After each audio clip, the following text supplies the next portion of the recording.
All right. Oh my goodness. What is up, you dirty babies? And welcome back to another TikTok Trash Tuesday. For those of you that are unaware, every TikTok Trash Tuesday, I don't do it every single Tuesday. I skipped last Tuesday. I'm not going to lie to you. We skipped last Tuesday because, I don't know. I think I was feeling a little depressed, a little sad inside. But at the same time, too, sometimes there's a lot of bull crap to be talking about. And I talk about a lot of the same stuff because I mostly try to keep the majority of TikTok Trash Tuesday to just movie talk. We're just talking movies and stuff. I don't want to, stray too far beyond that and everything. So I end up talking about a lot of the same stuff, many times. And last week I was like, I've got nothing new to talk about, man. I was like, it's going to be the same old crap. It's going to be me ranting about the same handful of, topics again. So I was just like, and again, I was kind of feeling depressed and down the dumps or whatever. And so I was just like, I'll take this week off. But I'm back this week. And I'm back this week because I feel like I got a little something to say. Alex is first in the chat, everybody. Boom. He's dunking on all of you. But do that. Do chat it up. We really appreciate that. And as well as hit that like and subscribe button if you haven't already. And of course, hit the bell notification so you know when things like this are going live. We really appreciate it. MBD up in the chat. I just spent an hour talking to the local comic book shop guys about Supergirl, and I'm finally ready for more. Let me tell you, my friend, we are going to be having a lot of Supergirl discussion this evening. We got all kinds. We got all kinds on here, we got people that liked it. We got people that did not like it. And I'm going to, I'm going to just talk about it because that's what we do around here. And I don't know. I value my opinions. What everyone else does with theirs, that's a-okay. Thanks for joining the party. But let's get into it because we gotta. It's a big one. It's a big one. We're loaded. Let me get my drink here real fast, just so I have something to. I thought I was doing that in the meantime, but I wasn't. But stay tuned. We got a big one today. It's a huge day on TikTok Trash Tuesday. It's gigantic.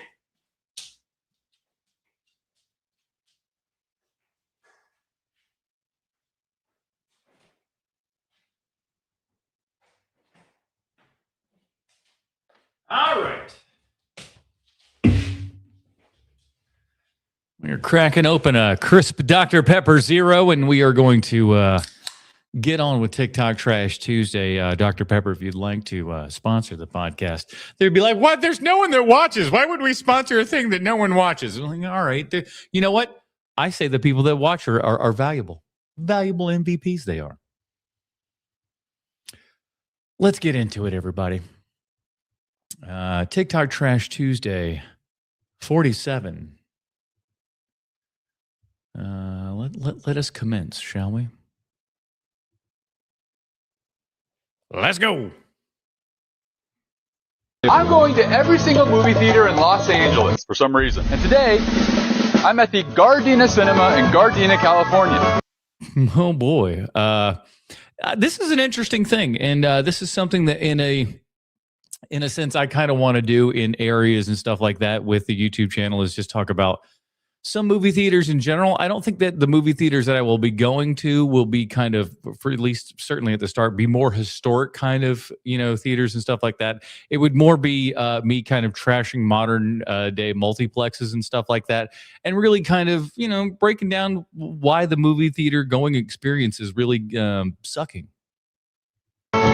This theater was built in 1946, but before going in... I swear to God, if Jessica gets me demonetized, I am going to be ripped! Let's start this day over. I was trying to put my finger on why this feels so at home. And I think it's because the whole aesthetic, from free parking on the gravel to the family-worked wood panel concessions, feels like a memory of a small hometown theater that I never got to experience. Like, this could... Yeah, it definitely has that feel, and that would be certainly one of the first kind of types of theaters I would be reviewing is kind of this hometowny thing, because I got a theater here that when I went to it to see Toy Story 5 with my niece and nephew, it was a blast from the past because it's the first movie theater I ever went to or remember ever going to. So it kind of holds a special place in my heart and everything. And I kind of want to I like looking inside of it and everything these days. I want to do like a little kind of mini doc on that theater because I just find it so darn interesting. Exist in California, or a late summer night deep in the Ozarks, where I'm from. By the way, this is the second video in a row I accidentally came for an event. In this case, the answer is 4. The 800-seat theater is also pretty, but again, in that nostalgic hometown way. Again, yeah. See, that's how my theater is with the sloped floor there and everything. It don't seat no 800 people. I can tell you that. Maybe it did back in the day when it was a single theater that they then switched into a double at one point, as was the case for many a theater back in the day. They would just have one, and then people go, "Oh shoot, there's a lot of movies coming out, and we can just split this bad boy in half and get twice the business." Like your mom dropped you off with enough money for an airhead, but you use it on something for a girl from another class you like and play it cool knowing you just spent your only money. From this concession stand that I want to make sure I mention. One downside is that there's so many seats, it can look a tad empty even if there's 150 people here. Though I shot that's early. That is bad. That's a good point. I never really quite thought of it like that. It's like there could be 100 people there and it'd still be like, oh, sparsely attended, eh? They show some things on film. I once saw that anti-weed movie in 16 millimeter. Hell yes. By the way, I hope it's not going to, I want to do this. Hold on. Cause we just mentioned Reefer Madness here. And I want to show you guys something. I want to show you, hopefully, cause it's been, if you've noticed my crappy coffee table back here, literally for months has been sitting exactly like this. It's just got a bunch of shit on it. It would appear. And it does. There's a lot of shit on it, but that shit is holding down other shit. And one of them is a poster for Reefer Madness. Let's see how after several months, if it stays flat or if it curls up. I think it's going to curl up, but you're going to love this poster. It's so cool. Bronson, stop doing that on the camera, bro. Inappropriate. So this is my blowout poster. That's an original 1982 poster. But it's not what we're talking about.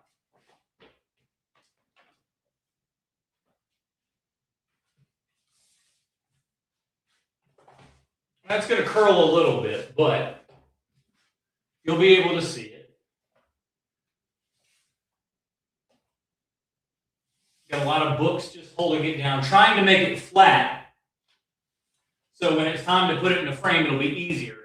But I think it's actually, it's staying pretty flat, so that's good. Here is my Reefer Madness poster.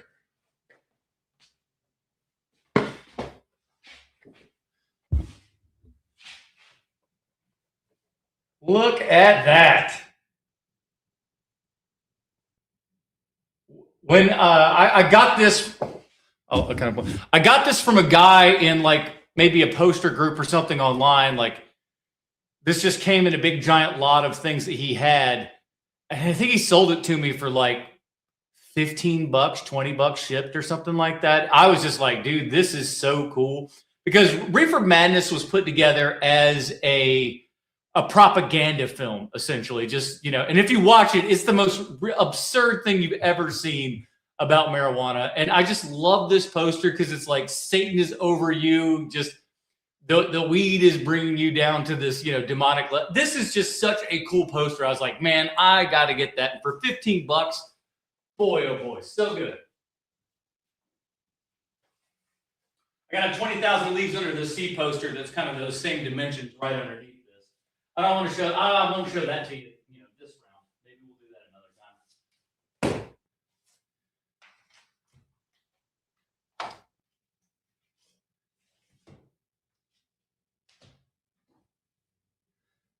So if you've ever seen, all this table full of crap, the table full of crap is a table full of crap, but it's a table full of crap for a reason. I just need new poster frames for everything. And honest to God, poster frames are ridiculously expensive. Anywho. That's my Reefer Madness poster.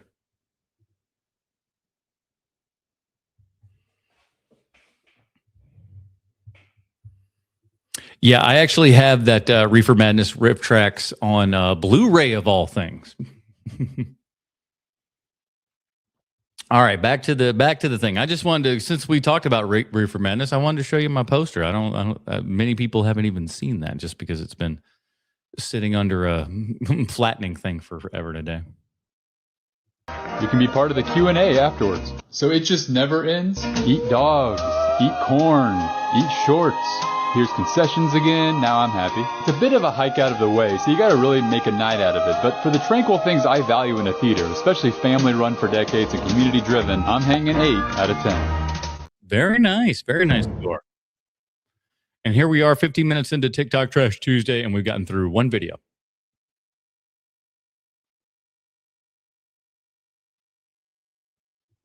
What does this mean? Levitation for dummies is cheaper than poster boards.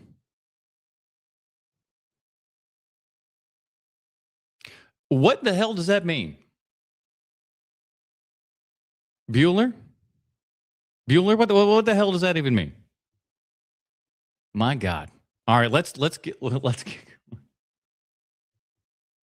We went to Man's Chinese Theater.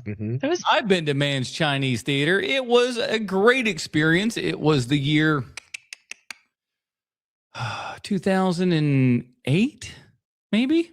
That was the first time I'd been there for about 30, 40 years. Oh, so he probably had the same experience I would have if I go back, because since I have left, Man's Chinese Theater has actually been remodeled. They took out like an orchestra pit. They changed the screen up and everything. So as far as I'm concerned, that is not the same theater that it once was. So I'm interested to see what his experience was having, this long of a gap in between. You could look this up. Really? I will give you $100 right now if you can tell me what I saw there. Ooh. 2026 A Space Odyssey? No. Eddie Murphy Coming to America. Really? Wait, did you see it in the big screen? 84? Well, no, this is the 85, funny 86? thing. So you know how you've got the kind of the patio bit out front? Yeah. And then you've got the doors. Right. I remember going through those doors and there being a lobby and then walking into a cinema. Right. But that's not the case at all. We now had to go upstairs and in the... Oh, see, I didn't know. That's exactly what I did. You go through the door, there's a lobby, which is surprisingly small.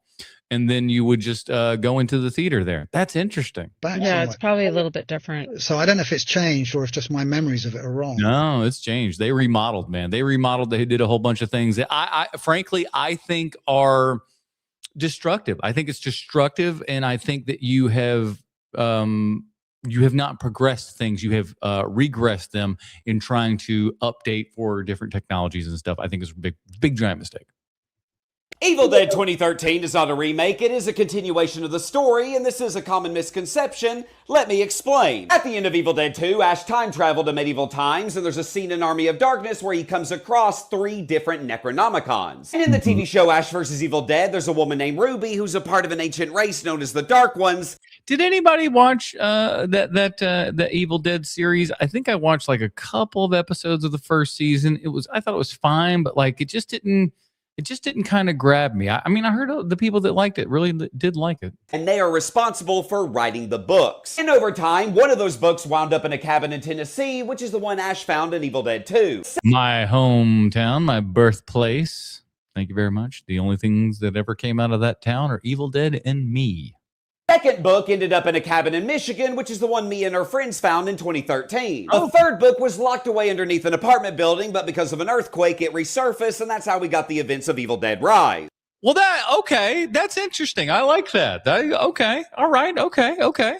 Now, if you're wondering which of the 3 books is going to be used in Evil Dead Burn, it's most likely going to be the one from 2013. Because we do see a shot of the book in the new trailer, and it doesn't have a face like the one Ash found, and it doesn't have teeth like an Evil Dead Rise. And when you look closely, there's a newspaper article inside talking about how 4 people died inside of a cabin fire, clearly hinting that this is the one found in Michigan.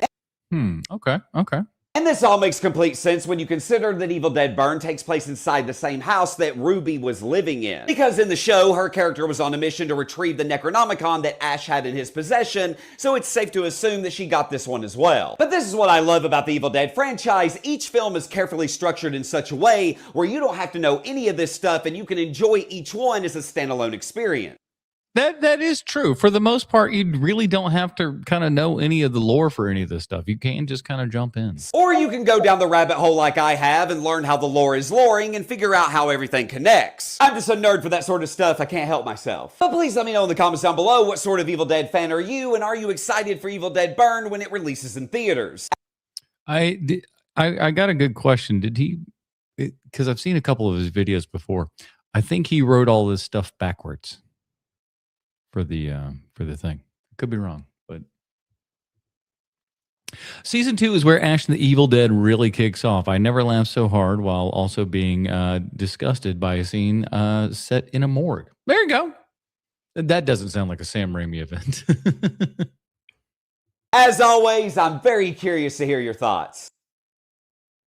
I thought this movie was beautiful. Okay. I loved it so much. Okay. I had the best time at this movie. That's nice. I don't give a fuck about the flaws. I was so happy to be back with my friends. The voice performances, the characterization, there are several kind of dream or imagination sequences in this movie. They're wonderful. Those are fun, but I will say this. The voices are getting old. The voices are getting old, and they could, like, it's not bad or nothing, but like Joan Cusack, I'm sorry, is the worst offender. She's the worst. Tim Allen is next, and he's not bad. He's not bad. I would say it's like 10 degrees off. Hanks is almost dead on, as he always is, but that's, you know, you still hear a little old in it.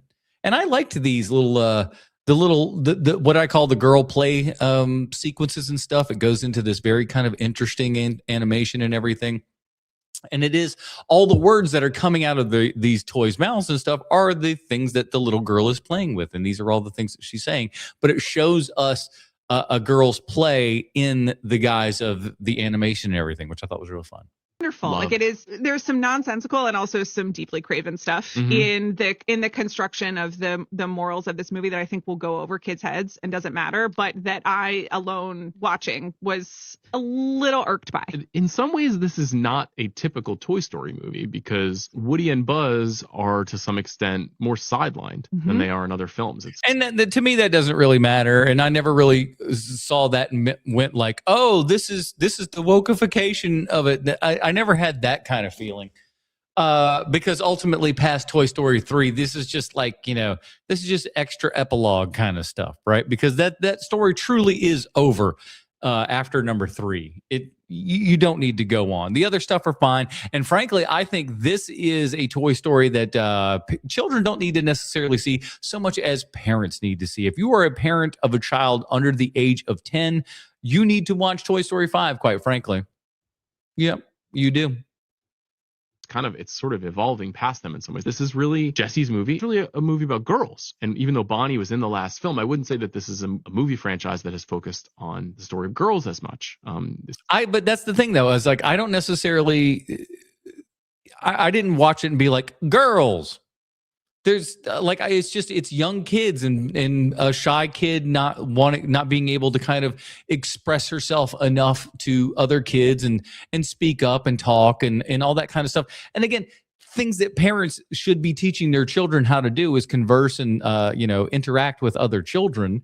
And you should be also watching your child and kind of going, hey, what are they doing? Who are their friends? How are they interacting with these people?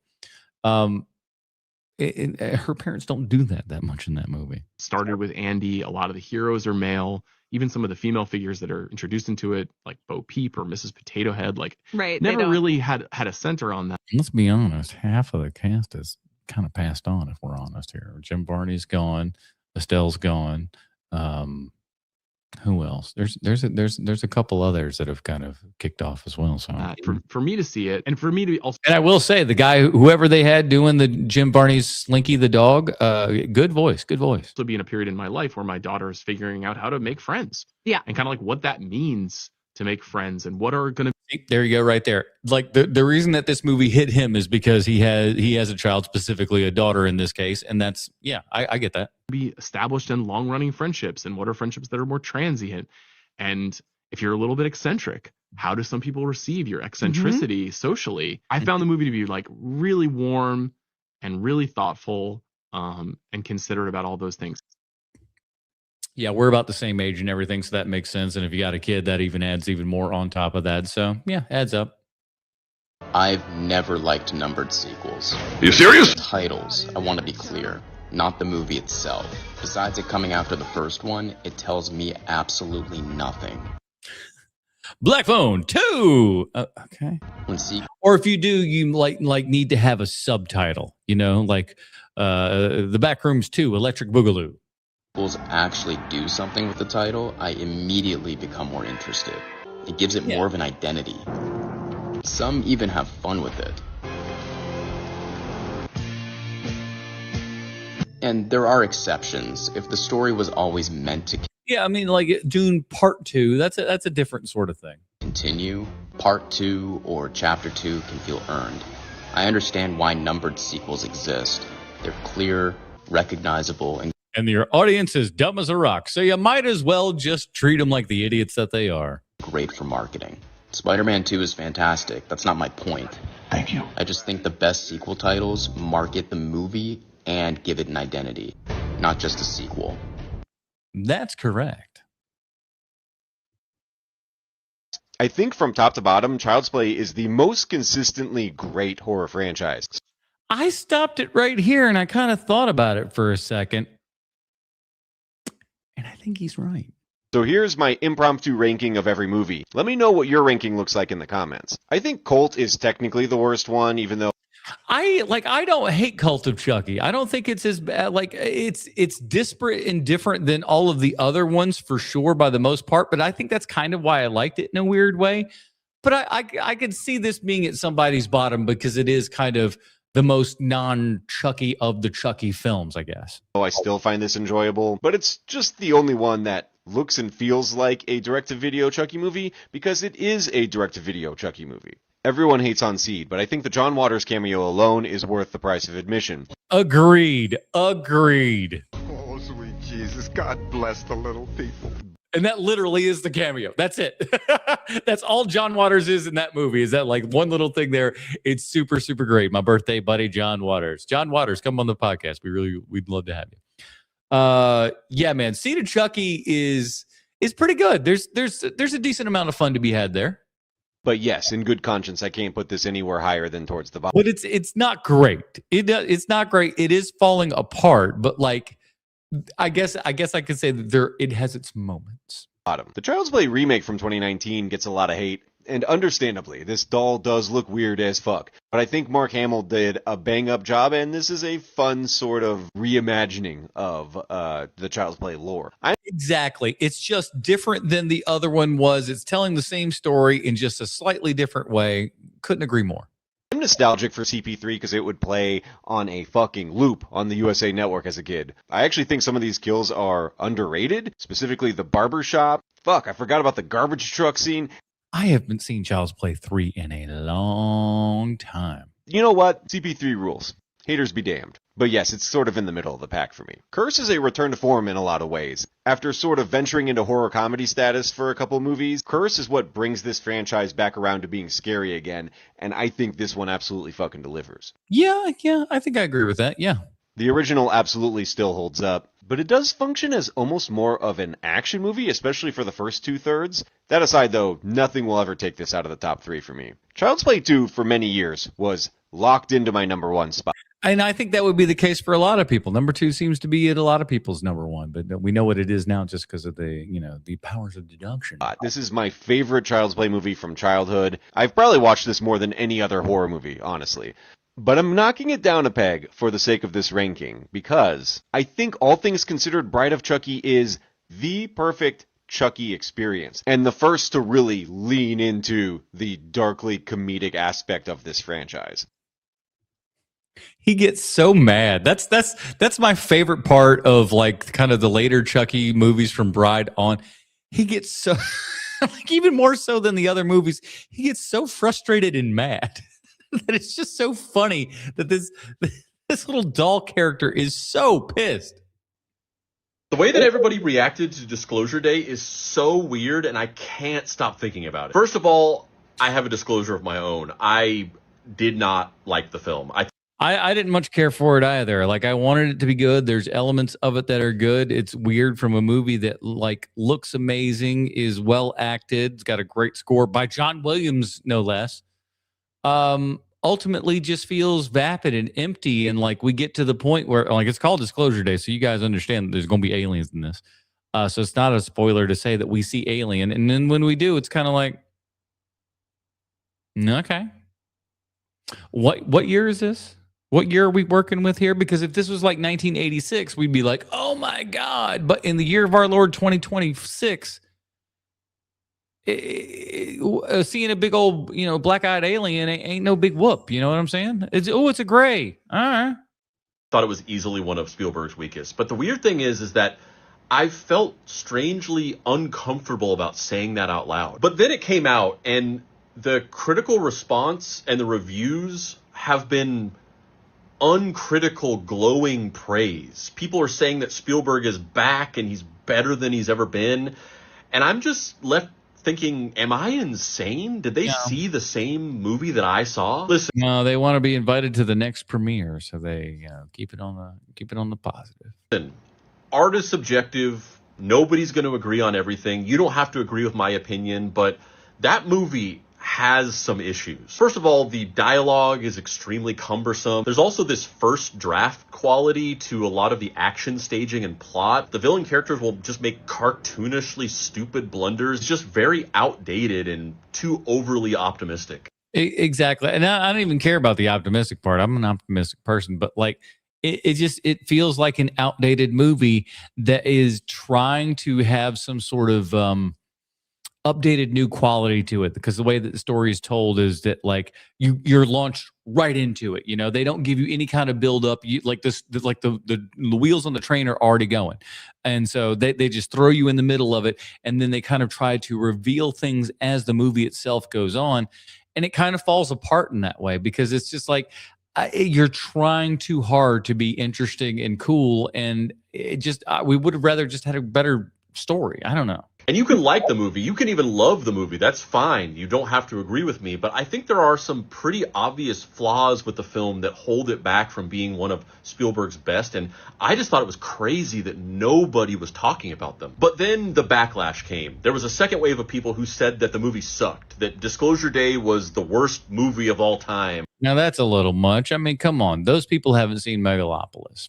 So, just saying. If you want to see an all-time director direct something that is an absolute butt stinker, you can't do it. But find your way to see Megalopolis in some way, shape, or form. He ain't putting that out on video. That's how bad that movie is he don't want you to see it.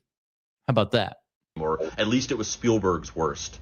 And they said that the people who were glazing it were scared to be critical because it was Spielberg. Yes. And then I realized what was happening, and the whole thing just clicked into place. A Steven Spielberg summer blockbuster coming out in 2026 that's not a reboot of a nostalgic franchise or a sequel to some IP has become representative of something bigger than itself. It's a microcosm of the very concept of old school mainstream studio filmmaking that isn't tied to a sequel or a cinematic universe. Our reaction to the film in and of itself became a political statement. And if you were criticizing it, you were assassinating the very concept of traditional mainstream studio filmmaking and all that made it great before corporate greed and streaming came along and cannibalized it. So a lot of people just felt uncomfortable attacking that institution, myself included, admittedly. But others recognized that insincerity and, in my opinion, massively overcorrected to the other side of the spectrum. I mean,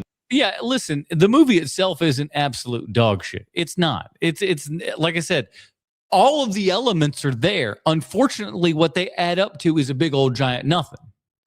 So, it's just like, it's like having all the great pieces. You see a really attractive lady. She's got all the stuff in all the right places. Everything is working. And then she opens her mouth and, and stupid flows out. You're just like, we were so close. And you can have fun with that stupid. Don't get me wrong. But at the end of the day, you got to talk to it too. The movie isn't that bad. It's certainly not the worst movie ever made. But this is how social media co-ops everything. Bro, if I could reach through the internet and punch people in the face, so many faces would be punched. My word. Takes something and strips away all of its inherent meaning and makes it part of some discourse. It's no longer about the art itself, but it becomes a war between two factions. Disclosure Day was meant to be this big cultural kick in the teeth, a return to form for Spielberg that harkens back to the good old days of Hollywood blockbusters. But when you've got something that's like as good as War of the Worlds under Steven Spielberg's belt here, it makes the Disclosure Day just feel like a neutered dog, man. It's no good. No, you're okay, buddy. I wasn't talking about you. But I think it just proved that we don't live in that world anymore. No. Gosh, I wish it was good. I wished it was good. Why don't these films ever seem to work? And if you don't keep up with this kind of thing, the Supergirl movie just came out, and apparently it's going to lose the studio $125 million. Ouch! Ouch! And I bet you that's probably a low estimate too. Yeah, welcome to the Supergirl portion of the show, everybody. We're going to be jumping in and out of Supergirl for the rest of the evening here. I got a lot of thoughts on it, and I hope you guys do too. But let's see what Jason's thoughts are on why this is failing. And I feel like Hollywood has been trying to do this for as long as I've been alive, where they're trying to crack the code of what would make women want to come out to watch our big budget superhero movie. And to be absolutely clear, this is not one of those right-wing accounts that complains about how this is woke or whatever. I don't feel like any feminists or leftists were watching Madam Web and saying, yes, finally a film for us. And that's the thing too. And that's what kind of, I don't really understand the mentality of these studios and stuff. It has been proven time and time and time again that there is not the audience that they would like to have for this. So instead of actually, going for the audience that is there and maybe trying to get a couple of more strays along, they say, let's throw the audience that we have away and try to, focus on an audience that we think is out there. But ultimately, when it comes down to it, those audiences don't show up for the thing that you say that they're going to show up for. So the question then becomes, why do you continue to do the thing that's been screwing you? I know you're Hollywood and you're pretty obstinate about these things, but come on, man. And when these films bomb, it's not because all of the women went out to see them and then the boys stayed home because they don't like girl superheroes. No, we like the women. Come on. Women also do not buy tickets to these movies. And my question is always, do women even find this interesting? No, I mean, some of them do. And here's the thing. And when they do, they find their own way to it. My ex-wife was into a whole bunch of male-centered nerdy shit. She knew more about Star Wars than any guy that I would know. Like, she knows all the extended lore and all this bull crap. She knows more about Star Trek than anyone that I would ever know. But she got into that stuff on her own accord. She didn't need special little things. Now, she saw characters like in Star Trek and stuff that she was like, oh, I admire this character. I admire this character. But they were characters within a story. It didn't have to be, Dr. Crusher running the entire ship. She became a great character just by being a great character, a supporting character in a cast of many. And these things are out there, and women can and do very much enjoy these things, but you don't have to placate them and treat them as they are stupid little idiots who need to see a person that looks like them on screen. Like, you are really just infantilizing and dumbing down, smart audiences, and just going like, you can't think for yourself. Here are the things that we want you to think. And that's stupid. I'm not talking about comic books or nerd stuff in general. I'm saying these films, the way they look.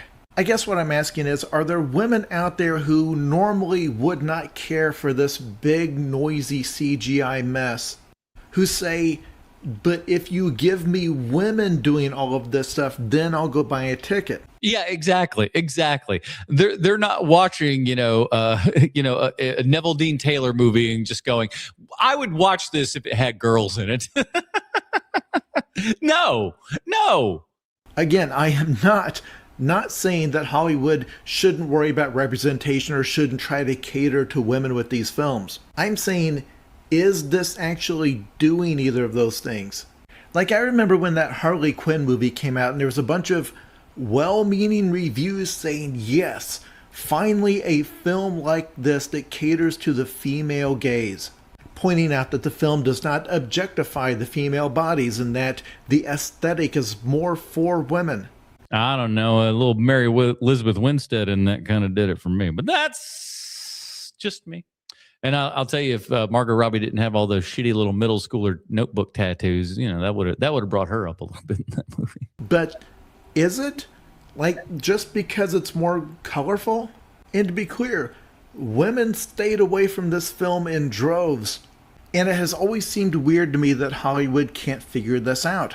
To the point that when there is a blockbuster that's driven by female audiences, it always feels like lightning in a bottle. And when they try to expand the tent for superhero films, their only idea is to say, well, instead of Batman, it will be Batgirl.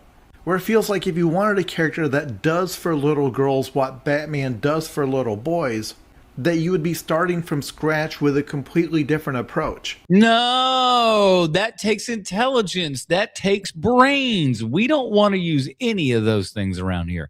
All you got to do is, as Cartman Kathleen Kennedy would say, put a chick in it and make her gay. That's it. That's how you solve it now. Just put a chick in it, make her gay. Like, South Park was memeing and laughing, but it was pretty close to the damn truth. And I'm not saying I'm the expert in what that would actually look like, but there are certainly franchises in the past that haven't had this problem. Harry Potter was always... And what if you turned up once and then just Ron was black? Just by like movie 6, all of a sudden they were just like, bro, we got to do something about this. Make Ron black. And it'd be Ron too, because all the gingers get gone. The gingers, you out of here. Black is the new red. Huge with girls and women. So I ask the women out there, what do you want out of this genre? And what about this made it seem like something you would have no interest in? I'm wildly concerned. I wish I would have read the comments under this to see, because I don't read any of the comments. I don't watch the full videos for TikTok Trash Tuesday. I just download them and then react them here for you. I would love to see what those comment sections were. I was never really a big fan of horror movies. I didn't really like the over excessive gore. I didn't like the loud noises with the jump scares, and I didn't like the sexual assault. But after watching Obsession and Backrooms, oh hell yeah, I can get behind this I can get behind this horror train for sure. Okay, that's awesome. See, man, everybody just needs like the thing that brings them into something. And this will be like a nice little bridge for her. So I'm trying to think of things that I would have her watch that are kind of like that. I would say It Follows would probably be something that would be up your alley. I think you would definitely like that. It's kind of a more low budget, kind of an out there idea and stuff like that. So I think she would like something along those lines. You missed nothing. You missed nothing. Don't worry about it. You're good. But yeah, I think go watch that. Go watch that. I think that would be a good spot for you if you're looking for another good horror thing. Just watch some of the OGs, man. Just like watch Halloween. You said you don't really like gore much. Guess what? There's next to zero gore in Halloween. The original Halloween, nothing happens. Like everything is just like, and, that's it. There's nothing to that movie at all. So watch that. Let's see. I don't know, pick something, man. But it's good to see that, like, it just takes a little something to get that spark. Are logic police ruining modern movie discourse? Yesterday, I saw Steven Spielberg's Disclosure Day, and I really enjoyed it. Is it perfect? No, it's got a few messy plot mechanics, and some of the dialogue can be clunky. But it's elevated by Spielberg's pure masterful filmmaking, and see now here's the opposite side of that coin. We heard a doom and gloom. Now let's hear somebody that's going to kind of glaze it a little bit. And some truly amazing performances. While it's not top tier Spielberg, it sits comfortably in the middle of his filmography. Which the man's got such a filmography. That's a tough road to hoe. Given the fact that he's made a lot of great movies, it's not a bad place to be. But amongst audiences and even some critics, this movie's proven to be pretty divisive compared to some of his other films. Divisive? While I welcome the conversation that's coming out of that and do think there are definitely things to complain about, there are certain elements of the criticism that I'm seeing on social media that are rubbing me the wrong way, and things that I think are honestly pointing to a bigger issue with modern film discourse. Thanks to YouTube channels like CinemaSins, people of my generation and young... Never watched CinemaSins. I don't think I've seen a full video of theirs, ever. I think the idea, like, as soon as I saw it, is just like, oh, you guys are just bitching and complaining about, like, it's ant fucking is what it really is. I'm like, nah, I'm not interested. Younger seem to be judging movies based on whether or not they're logical. To these viewers, the emotional experience seems secondary, and they're more concerned about whether any given scene is realistic or not. Right. And now let me tell you about what my emotional feeling was like during the third act of Disclosure Day. I guess is that an alien? Guy's rather tall, isn't he? Looks like Mr. Mackey. I understand that impulse, and I'd be lying if I didn't think about some of the logical errors. I think that mindset, though, kind of spoils a film like Disclosure Day, a film that's trying so hard to tap into that wonderment and feeling of surprise that we got from the old whimsical Spielberg films. But this so ain't many that. film fans and critics for years have yearned for the idea of the classic Spielberg movie. Something less like The Post or The Fabelmans and more like E.T. or Jurassic Park. And yet here's a movie that's trying to... Fabelmans are better movies than this one are. 100%. Those movies are way better than this one. Tap into that old school sci-fi sentimentality, but people are complaining about it. I hear things like, oh, so the magical device can just do anything. Or why didn't they just send drones to chase after our lead characters? I don't know. I guess we could also ask, why does E.T. have the ability to heal? Or the ability to fly? Because he's an alien, bro. That's not really set up. Would E.T. have worked better with a 10-minute dialogue scene going through all of his powers and his anatomy so we get an understanding of what That's his wiener. He can do? Or in Jurassic Park, our characters are surrounded by raptors, and then a T-Rex seemingly comes out of nowhere and saves them. Where'd he come? He came from out of the doors. What are you talking about? From? Why didn't they hear his footsteps? How'd he get into that tiny room? Well, you know, he's got an elevator key. I'm getting at is that the Spielberg wonderment requires a lot of suspension of disbelief. And if you're going in cynical, right, but there's a difference between that and but you still got to do that and to be entertaining. That's therein lies the rub. You're going in ready to tear a movie to pieces.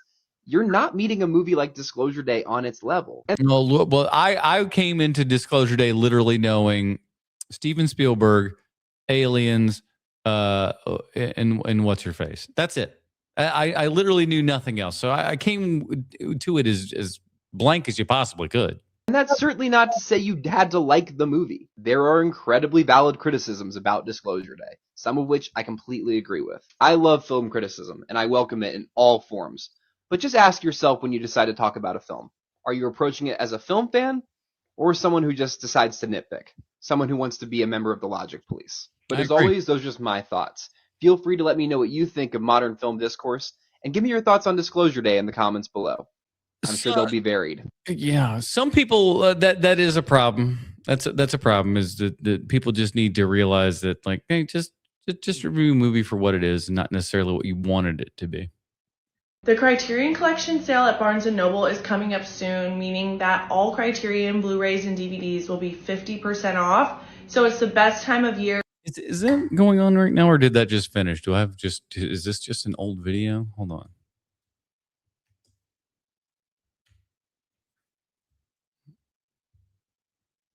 I always forget if it's June or July. I think it's June.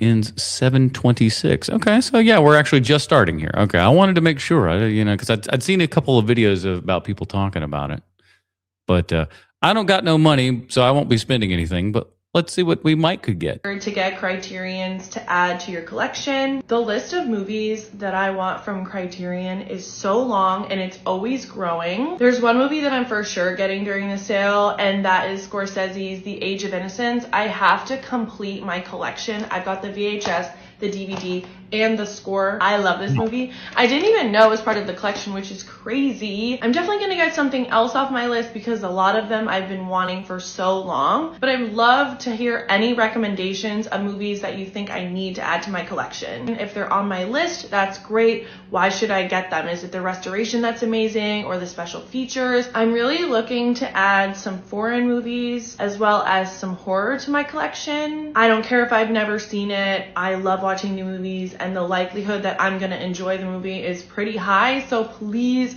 recommend me some movies that need to be added to my Criterion collection. I love Criterion, I love Barnes & Noble, I love physical media.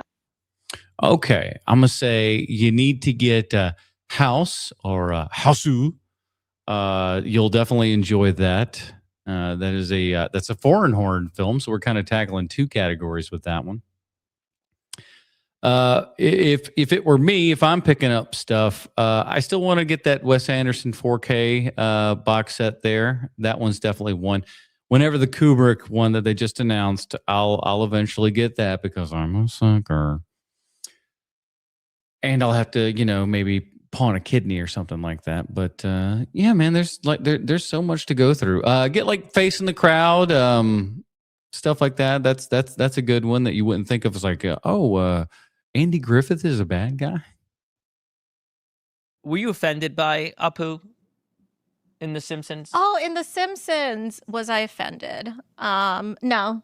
Yeah, most people weren't. But unfortunately, we had one guy who got bullied a little bit in school and made it his life's mission to get Hank Azaria not to play Apu anymore.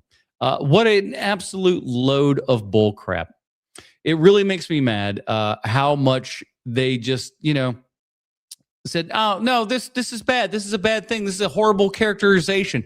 And I'm here to tell you, ladies and gentlemen, that Apu Nahasapima Petalon is probably one of the best representations of an American ever on screen. Mm-hmm. He embodies exactly what the American dream is. He is a man who comes over from another country, immigrates legally to this country, takes the test because he wants to be an American. He wants to bring that, into his life. He is a business owner. He is a taxpayer. He is a father. He is not a perfect person by any stretch of the imagination, but when he is wrong, he owns up to himself being wrong. Even when he is a little bit shifty sometimes, he even admits to, hey, it is what it is. But Apu is a fantastic character and really, over time, one of the smartest characters within the actual Simpsons universe and everything. He's more often right than he is wrong, and he's more intelligent than the vast majority of people in that town. So you killing Apu off from the show, so to speak, really just takes a great representation of an Indian American and wipes it right off of the screen. Just because you got bullied a little bit as a kid. Guess what, motherfucker? Everybody got bullied. You just happened to be an Indian kid, and that happened to be the most popular show on television. And what else are they going to do? Now, what happened is you let it bother you. Instead of laughing at it and calling them a slur back, you decided to cry and then make a documentary about how you felt bad as a teenager because people were calling you Apu. Fucking cry harder, you little baby. You got to be able to make fun of yourself. There is something to do with stereotypes that is so wholesome. And here's the thing, man. Stereotypes are funny because there is a hint of truth in them. That's what makes comedy funny. Now, if you said, man, those Germans are bad drivers, that's not funny because Germans aren't known to be bad drivers. If you say Asians are bad drivers, people will laugh a little bit because they're known to be bad drivers. Does that mean all Asians are bad drivers? Of course not. But that's what makes it funny. It's a gross generalization of a thing. It's astounding how we have to explain comedy to people sometimes, isn't it? Like, everyone has a stereotype. You're Jewish. You have a stereotype. Jesus yeah. Christ. Yeah, man. Like, when Krusty the Clown is on there, are you ashamed of that? Does that make you upset? It's like, hey, man, is that saying that all Jews are clowns? No! It's not saying all entertainers are Jews. He's just having to be a Jewish character. Hold on. All of a sudden you start with the anti-Semitism. It's trying times. You're Jewish, you love money, and you have a big nose and steal and drink Christian blood. Well, at least he's being honest. Oh, damn. Tell me how you think. No, I love a stereotype. Apu's a great character, man. Apu's a great character, and it was some real pussy shit. Them just going like, okay, I'm sorry, 40-year-old man who got made fun of in middle school. What a baby.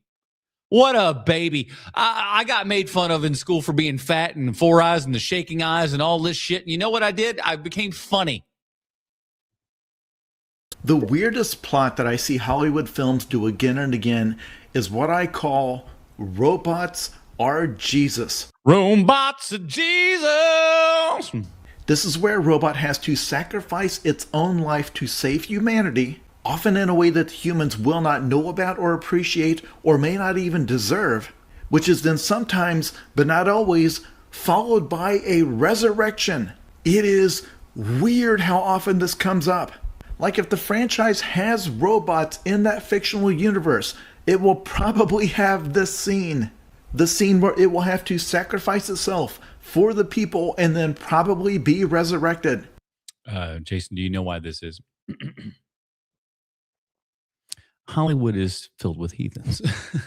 But unfortunately, they're heathens that can't come up with a story that hasn't already been told. You know what I'm saying? They don't believe in God, so they put God inside of a robot. Yeah. I mean, have you seen the Pixar movie Wall-E? He gets crushed at the end trying to save the ship and then gets brought back to life by seemingly supernatural means. Like, it's explicit in a lot of these movies that the robots are not just microprocessors and gears. They have souls. They have... See what I'm saying? Again, they don't believe in that stuff, so they imbue it to inanimate objects that could never actually have any of those things. Isn't that funny? Have a supernatural life force. What I find so weird about this is that if somebody was watching these movies like 100... These are also the same people that talk about how, like, oh man, what if life is a giant simulation and there's just this omnipotent being that's looking over everything and making all the what are you back? Are you back rooming God? What's going on here? All of a sudden, it's just like, hey, listen, it's not God, but I'm going to describe it just like God. What are you talking about? Years from now, they would probably assume that they had been made in response to the backlash to AI. That it was like a propaganda campaign to try to get people to see AI as human. But no, they've been making that movie since I was a kid. There's a movie called Short Circuit from the 1980s. Yeah. And like most of these movies, the message was not that robots are human too. It's that robots are better than human. It's very similar to the Iron Giant, where you have a bunch of evil, warlike, violent humans who want to use the robot as a weapon. Again, this is Hollywood telling you outright, hey, we are bad people. If you took away all of, our machinations and everything, you would just have a silly robot here, and that would be better than we are. I feel like this is a self-report. But the robot is kind and peaceful and gentle and selfless. And yes, the humans get away because he sacrifices himself. And then he is resurrected because it turns out it was all a clever ruse. Then they dip him in gold, or is that part 2? Fast forward 40 years and you get the exact same plot turn in Megan 2.0. I know most of you have not seen this movie. I saw that movie. It's not as good as the first one. But, spoiler, it ends with her sacrificing herself and then being resurrected. And I know she's essentially resurrected twice in that thing. She a double Jesus. That some of you are confused because you saw the first Megan movie and you're like, well, that was a horror movie. Wasn't she the villain?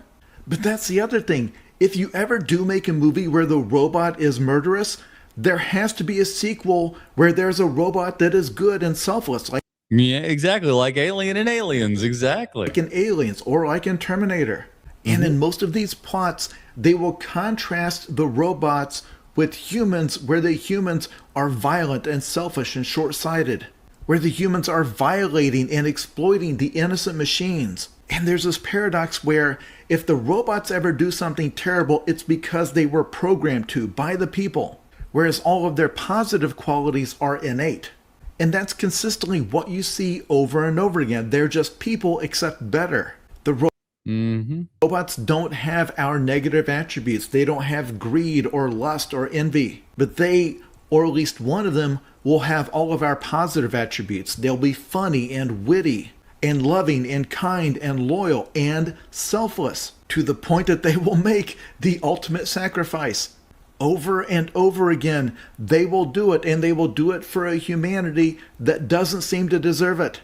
It's to the point that if you were an alien encountering Earth culture for the first time, they would come away with the impression that robot worship was like our official religion. He's not wrong, man. He's not wrong. To the point that if there are characters in the film who say that robots are not human, they're treated as monsters. Like, that's a heresy. And that spills over to real life too, man.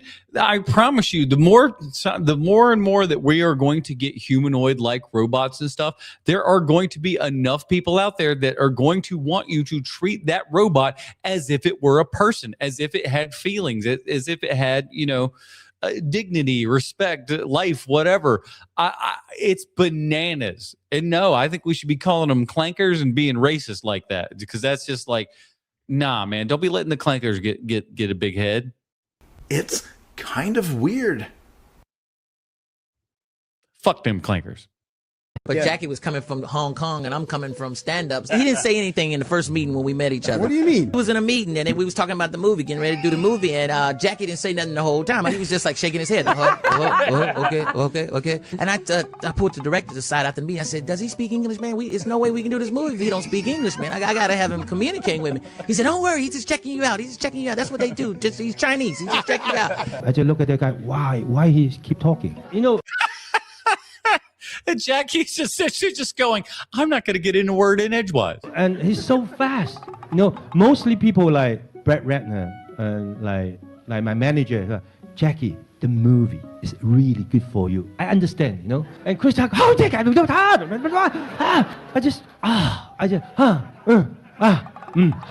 Yeah, Chris Tucker was talking way too fast, and he doesn't speak English that great. That's why he's just like, all right, listen, this is too much. Then after he left, then I asked my manager, what the hell are you talking about?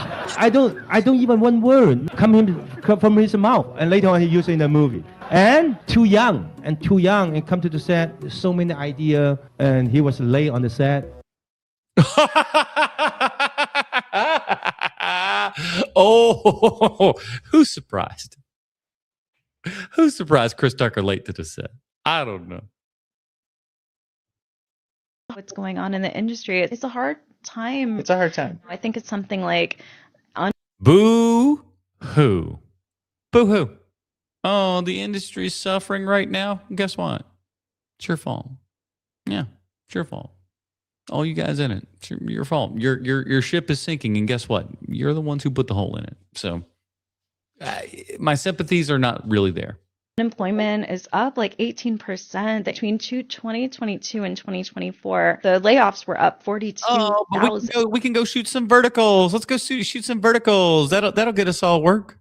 We're doing what we can, even if it's just bringing people a sense of joy for an hour and a half. Is that what you did? Is it? For an event, I read somewhere like this that maybe the future of theatrical and animation is coming from the independent creators, not the studios. No, the studios are dead. The studios are gone. Like we're starting to circle the drain for some of this stuff, dude. And they're either going to have to get with the times or get going. This right here, this is where I think AI is going to change filmmaking forever. Not by replacing actors and not by replacing writers, but by making it dramatically cheaper and easier to create the sets and locations around them. Using AI, you can now shoot real actors on a simple stage with simple props and lighting, and then build a world around them digitally. But the problem is the tools to make this process cheap and easy, well, they simply just don't exist yet.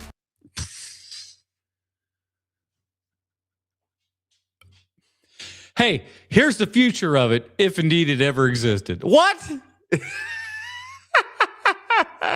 What are you talking about? It's just like, hey, man, this is the most amazing thing ever. This is where it's going. If we could do that, if it was possible, but it's not. And that's why, over the last few months, I've been building an AI platform called SetRunner. I'm Jason Fisher, founder of Stage Runner and former head of production at Disney, Paramount, and AMC. SetRunner lets you easily create consistent digital sets and locations without any prompting. And okay. the workflow is built around production.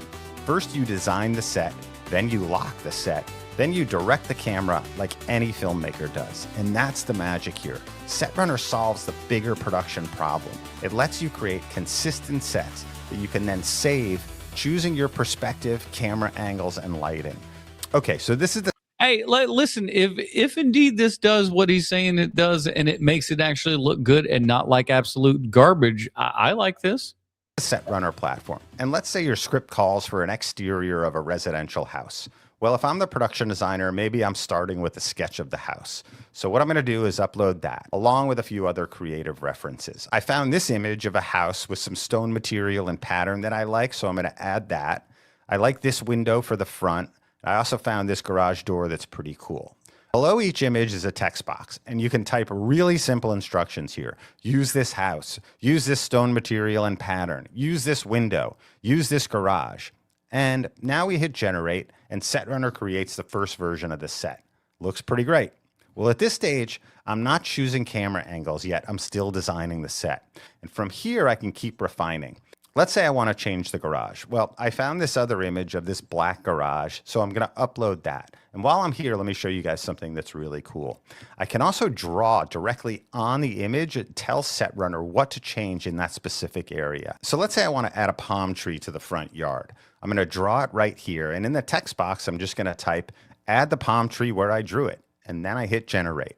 We've got a new set with the new garage door, the new palm tree where I drew it, and the set is still holding together, all the same architecture, same design, same landscaping, super cool. Once I'm happy with the exterior, I can now lock the set design. And that's a key part of the workflow. The lock set becomes the master image, the source of truth. And now we move on to the next part of the platform, the camera composer. Instead of writing long, detailed camera prompts over and over, the user can simply move the camera through the visual 3D interface to get the perspective they want. So let's say we want a mid-right perspective of the house. Well, I just move the camera over here. We can also change the time of day, which gives us control over the light. Let's say we want to make it 7 p.m. So I hit generate, and we get this perspective without having to write any complicated camera prompts. Now, let's move the camera over to the left and see the house from the other side. I hit generate, and now we get the view of the house from exactly where the camera was pointing. And the design, the architecture, it all remains consistent. Okay, now let's design a new set, and this time let's make it an interior. The interior workflow is the same basic idea, but interiors are a different challenge. The physics of interiors make it hard for the models to deliver consistent images. This is where SetRunner's tech stack delivers what no other platform can. So here I found an interior close-up photo for a restaurant. I'm going to upload that image to SetRunner. Now, I don't love those yellow booths, so I found these black ones. I'm going to upload those too. And in the text box, I'm simply going to type, replace the yellow booths with the black ones. SetRunner now generates the first design, and now you can see those new booths. Now, I'm happy with the set and what we've seen so far, so I'm going to lock it. But remember, we started with a close-up, so how is SetRunner going to give us the rest of the dining room? How do they know what the rest of it looks like? Now let's go to the camera composer and get some different views of this restaurant so I can show you what I mean. So as you can see, I'm moving the camera over here to the left. I'm also going to change the time of day. Let's make it 6:45 p.m. It's dinner time. And now you can see we've got this cinematic image showing the full restaurant. Now we can move the camera over to the right, get a little closer. Now you can see the right side perspective. Same layout, same design. We've designed a new set. We've locked it, and now we can direct camera angles from it in minutes. So how do I make this then into a movie scene? Well, that part is simple too. Using this exact workflow I've been showing you, you simply design your sets during pre-production in collaboration with your director and the rest of your team, making sure that plan your shots ahead of time. Then you shoot your scenes on stage with your actors, real humans, real script, real direction. Then you simply insert the digital sets during post. So these are just a few examples of how powerful this platform can be. But I think the direction is very clear. The cost of creating cinematic worlds is about to drop dramatically. And that means more projects can get made, more creators can build bigger worlds, and more production teams can spend less time fighting logistics, and more time designing the shot. This is SetRunner. If you're interested in trying it out or learning more, please shoot me an email. I'm at jason@stagerunner.com. or check out setrunner.ai. Listen, that's pretty interesting, man. And I feel like that's a more useful, tool for AI than make good movie, which is what I think everyone thinks AI is just going to be doing. Yeah. And if we're going to be honest, it really ain't close. There's levels to this. Yeah. Yeah. If you think Nolan is better than Steven Spielberg, you're insane. You're just an insane person. Get out of here. I'll go so far as to say no Steven Spielberg, no Christopher Nolan. I'll say it. You know, on a show or a movie when a baby is just born and it's still like wet and like Wet baby. cellular. Where do those come from? The womb. They come from out of the when a man and a woman love each other very much. How do you get them so new? For labor and delivery scenes, anytime we can get away with it, we use a prop baby. And in some Prop baby, you get caught up in the prop baby. Yeah, please mention American Sniper. cases, the visual effects department will add in CGI face replacement, maybe limb movement. For that wet, shiny look, the makeup effects department will typically add a methyl cellulose, which is like KY jelly. It's a water-based lubricant. Back in the old days, they would use strawberry jelly and cream cheese. If the scene requires a real baby, the casting director will look for a 2 to 3 month old set of twins, or most preferably triplets. We can't use a newborn because they haven't built up their immune system. Most state laws require that the baby needs to be at least 15 days old. Yeah, because they got a lot of people smoking on set, you know what I mean? But typically productions want the baby to be a little older than that, especially Go over, baby's got a mustache. if they're in scenes that are filmed weeks apart, because a 2-week-old baby looks completely different at 4 weeks. Triplets are the holy grail for a couple of reasons. Number one, each baby can only be filmed for 20 minutes a day. And most importantly, triplets We got to go do that schoolwork. have a lower birth weight, so they're a lot smaller. I know, it gives labor laws a whole new meaning. Get it, labor laws, because they're babies. This is the Cinerama Dome, once the most beloved movie theater in all of Hollywood until it closed during the pandemic. But I was like, I forgot about it, man. I knew it was closed and everything. I was for sure they had reopened it by now. The Cinerama Dome is still closed. What the hell is going on? since then, while other movie theaters have reopened, why does the Cinerama Dome remain boarded up and neglected? I'm LA Realtor Tyler Neal. Let's dive in.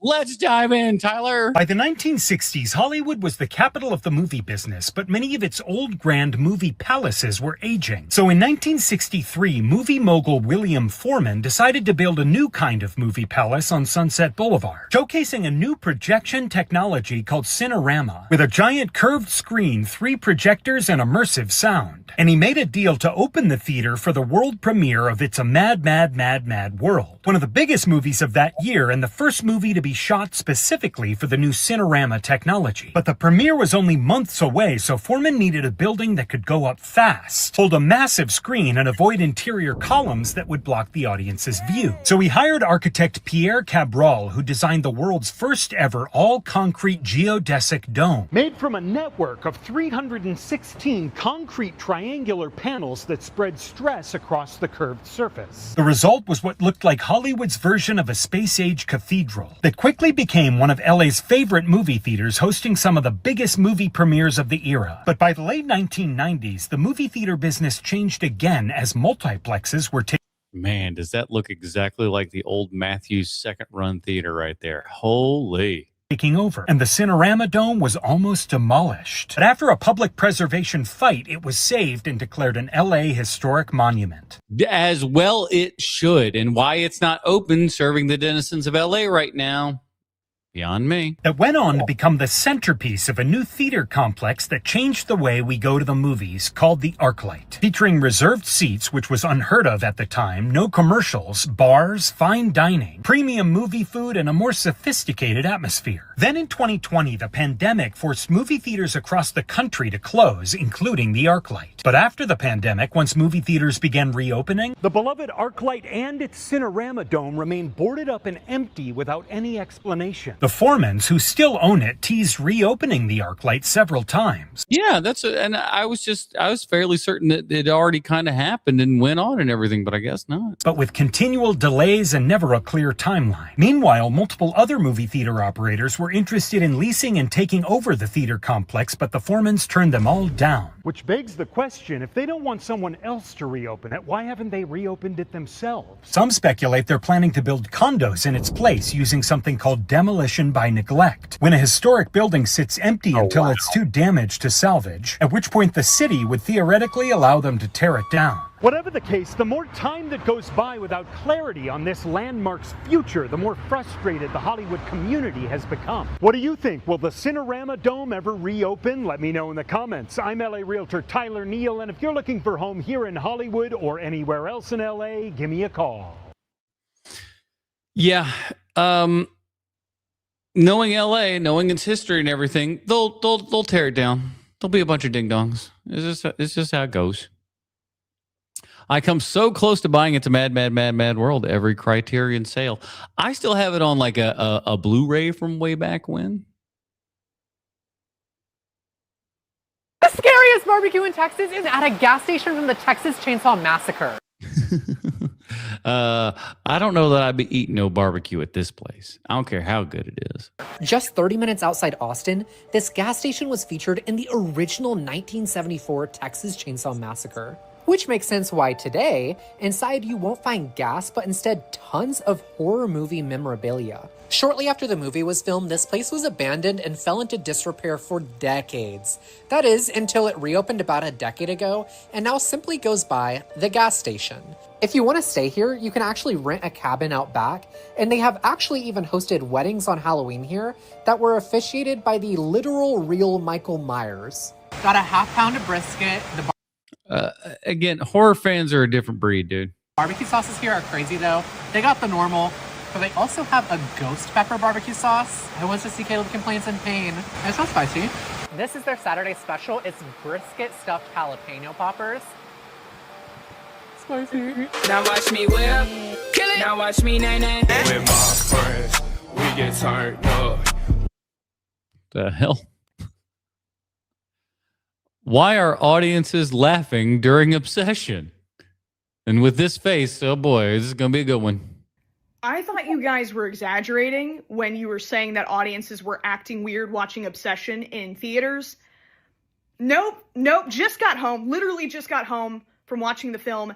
12 out of 10 experience, amazing. Aside from the apparent psychopaths I was watching it with. Tell me why almost every single person in that theater, not nervous laughing, not like a, ha, oh, I'm slightly uncomfortable by this horror movie, let me, ha, kind of play it off, was belly laughing, guffawing at all of the most disturbing and upsetting scenes. Spoilers if you haven't seen the movie.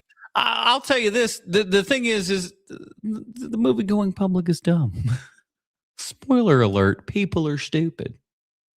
There's a point at which you very clearly know that Nikki's relationship with Bear is not consensual, and there is a very graphic scene with them in bed together. It is very upsetting. Is it graphic? Graphic's a weird word to use. It's obvious what's going on, but like, is it graphic? I don't know. The graphic's the word I would use. I feel like you just reservoir dogged yourself there, my friend. It is very, very sad.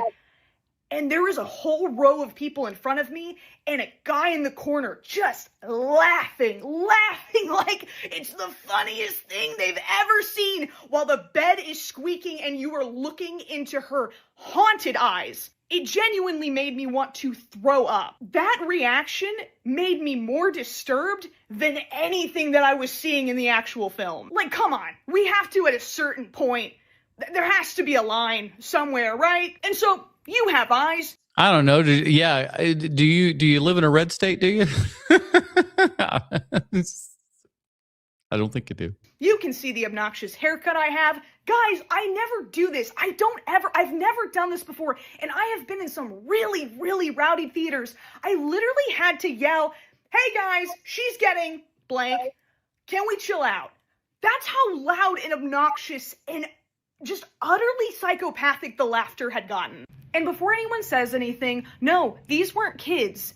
These were grown adults. And of course it did nothing. People just made fun of me, continued to laugh through every single... Well, let's be honest here. You're not exactly what one might call intimidating, so... upsetting, heartbreaking moment. I could barely hear the important dialogue in some of the most emotional exchanges in the... Sounds like you go to a really crappy movie theater. Let's change your venue and change your mood. Film, the important parts that were explaining aspects of the plot, just laughing and laughing and laughing. Oh, and not just Girl went to the movies with Max Cady. laughing. Oh, no. Now is the perfect time to practice your tight five, right? No, people were cracking jokes like it was an open mic, commentating and giggling Listen, the more it goes on, the more I'm just like, yeah, you were in hell. As the scenes happen, I'm genuinely kind of terrified. Guys, this experience was so terrible. I genuinely don't know if I ever want to go watch a movie I care about in theaters ever again. How do you know you care about a movie if you haven't seen it before? Come on now. And I don't know why this movie in particular seems to be drawing this psychopathic behavior out of. How late are you going to see these movies too, man? Like this movie has been out for like 2 months. You just now seeing it and the dregs are still there? Shoo. People. I get it. Sometimes you can have unexpected reactions to uncomfortable emotions, but this was not it. This was people laughing and making a mockery out of extremely serious subject matter and a really well put together piece of art. And I'm disturbed. People joke about like losing their faith in humanity. I'm actually being quite serious. Like, my view of humanity as a whole has dipped quite a bit after tonight. Once again, please go support Obsession. It is such an amazing film. Just fingers crossed you don't have the audience that I had. No, my lord. That's crazy, dog. The Night Bart says, just saw Obsession today. Pretty darn good horror flick. I agree. I thought it was fantastic. I watched 1978 Halloween, and woo, talk about a vibe shift. This movie, for a slasher, they don't really care about the kills very much. This movie, well, this is also like 1970 some odd. Like, yeah. It's almost entirely vibes. I don't hate it, but it definitely left me wanting more. We start with a very short flashback to the 60s where a 6-year-old Michael kills his sister and her boyfriend. No reason, no explanation. Kids got the look of a Windows computer that froze during an update. The lights are on, but no one is home. The wheel is turning, but the hamster has died. Flash forward to the late 70s, and we have Dr. Loomis, a man who I suspect Dr. Loomis got his doctorate title out of a Dr. Loomis Cracker Jack box. He talks like a Victorian narrator. Him and Nurse Ratched arrive to help with a transfer that apparently must only. I did not know I was going to be getting a whole full ass fucking beat for beat. Jesus Christ. All right. I'm fast forwarding through this. I don't give a shit. Like, I don't need you to tell me what Halloween is about. We've all seen Halloween a million times. Michael didn't really get anything like that. And I think it's because the music he already had was the best option available. The Halloween theme is doing so much heavy lifting, it should qualify for workman's comp. But that is a different video that I need to make later. I liked this movie, but it left me really wanting to see what happened next. It's got exactly Well, Halloween 2 and 3 are going to be very disappointing. the right kind of creeping dread 4 and 5. for me. I just needed more Halloween H2O of it. and Resurrection. They're all bad. Movie theaters are doing everything they can. Look at how big this dude is. I didn't even notice this till just now. Homie got some wide ass shoulders on. This is a big dude. To get people back in seats, but is it actually working? We're talking collectible popcorn buckets, themed food and drinks, premium formats like 4DX, and even turning movies into full-on events. And yet our box office is still turds. They're trying to make going to movies feel special again. But here's the issue. Going to a theater is expensive and kind of a hassle now. For a family, you're easily spending $100+ on tickets, snacks, all of it. And again, you guys know my statement on this is every ticket Monday through Thursday, all screenings, your ticket should be $5. That's right. $5 would get people coming back into the theater. And then when you have it on the weekends, tickets run up to like, 12, maybe $15 if you're going to a premium thing. Outside of that, not much more than that. And just get the prices down. Movies were made for paupers, folks. Or you wait a few weeks, spend like $20 at home, and everybody watches it on a TV with a solid sound system. And for a lot of people, that's just way easier. Me personally, I love going to a theater. Seeing a movie on the biggest screen possible with a sound system made for a theatrical experience. I got better sound in my home theater than 99% of multiplexes out there. So, that ain't nothing to me. I got better picture and sound than most of those places. So It just hits different. But I'll be honest, if I miss the first couple of weeks, I'm probably waiting for streaming. There are a few outliers, but that's just how it is. But this makes me wonder, do we need better movies, or is the movie theater experience slowly becoming outdated? But what do you think? Are theaters still worth it, or are you team streaming? Hit up the comments. Hey everybody, I'm auditioning for an internet program that no one's watching. Both are true. Movies are now terrible, and the movie going experience also terrible. When you add those two things together, your industry starts to tank. And I'll catch you guys next time. Oh, I bet the previous woman went to the theater and didn't even notice the mental hospital trip bus was outside. It's like, oh yeah, this was we wait till like 3 months in, then we bring all the crazies in, and you know, did you notice that the lights were up a little bit higher than they normally would be? Should be fucking damn well responsible to tell you what time that movie that you paid for is starting. Oh, we got another boomer that's mad about the movie times. I can't add 15 minutes to the time that was on my ticket. Ooh, what a baby. Let's hear him out. And put an end to this bullshit of these movie theaters stealing a half hour of your time. They're not stealing it. You're just too much of a dum-dum and you show up early. What this is on you, my friend. I think a law should be passed. A law, no less. Motherfucker wants lawyers to get him up involved in this. Like, let's get the judicial people on it. That movie theaters actually advertise what time the damn movie starts. Did you not hear me say add 15 minutes? You'll be pretty darn close and you won't. Quit being a baby, sir. You're being a big old giant baby. You paid for those tickets. And they showed you the show, didn't they? This isn't some freebie that the theaters are giving out. This isn't something that, oh, you get this for free if you watch a few ads. No, you guys are paying real money to go to the movie theater. It should be required by law. Yeah, that's always good. Get government involved, because getting government involved has always made things better. That studios advertise what time the thing you paid for starts. Hey, Johnny, let me do a little analysis for you, okay, bud? Your movie starts at, let's say, 1 p.m. If your movie starts at 1 p.m., what you need to do is estimate that there's going to be about 15 minutes worth of trailers and stuff in there. Now, you do need to realize that, you know, it might be a little bit more, it might be a little bit less, but about 15 to 20 minutes is what your average trailer times are from start to finish. So if the movie starts at 1, your trailers and everything will be darn near close to over at about 1:15. Okay. So what you need to do, and again, we're living in a world of all of your seats are reserved, my bud. You got all the seats reserved. Your seats are there. You're not having to struggle and fight somebody. You're not having to go and just sit up in the front row because all the great seats are taken. You've already got your seats. Show up 15 minutes past the time. Get your popcorn. Plan your day a little bit better. This is on you not being an adult who can understand how things work. I understand that you would love to have that time, but they also want you to watch those trailers. That's why they do that, ding dong. They want you to stay for the trailers. They want you to watch those. You can say, I don't care if you want to say, presentation starts at 7, movie starts at 7:25. Then it sounds like you already understand the code, dummy. Adjust accordingly. Presentation starts at 1 p.m.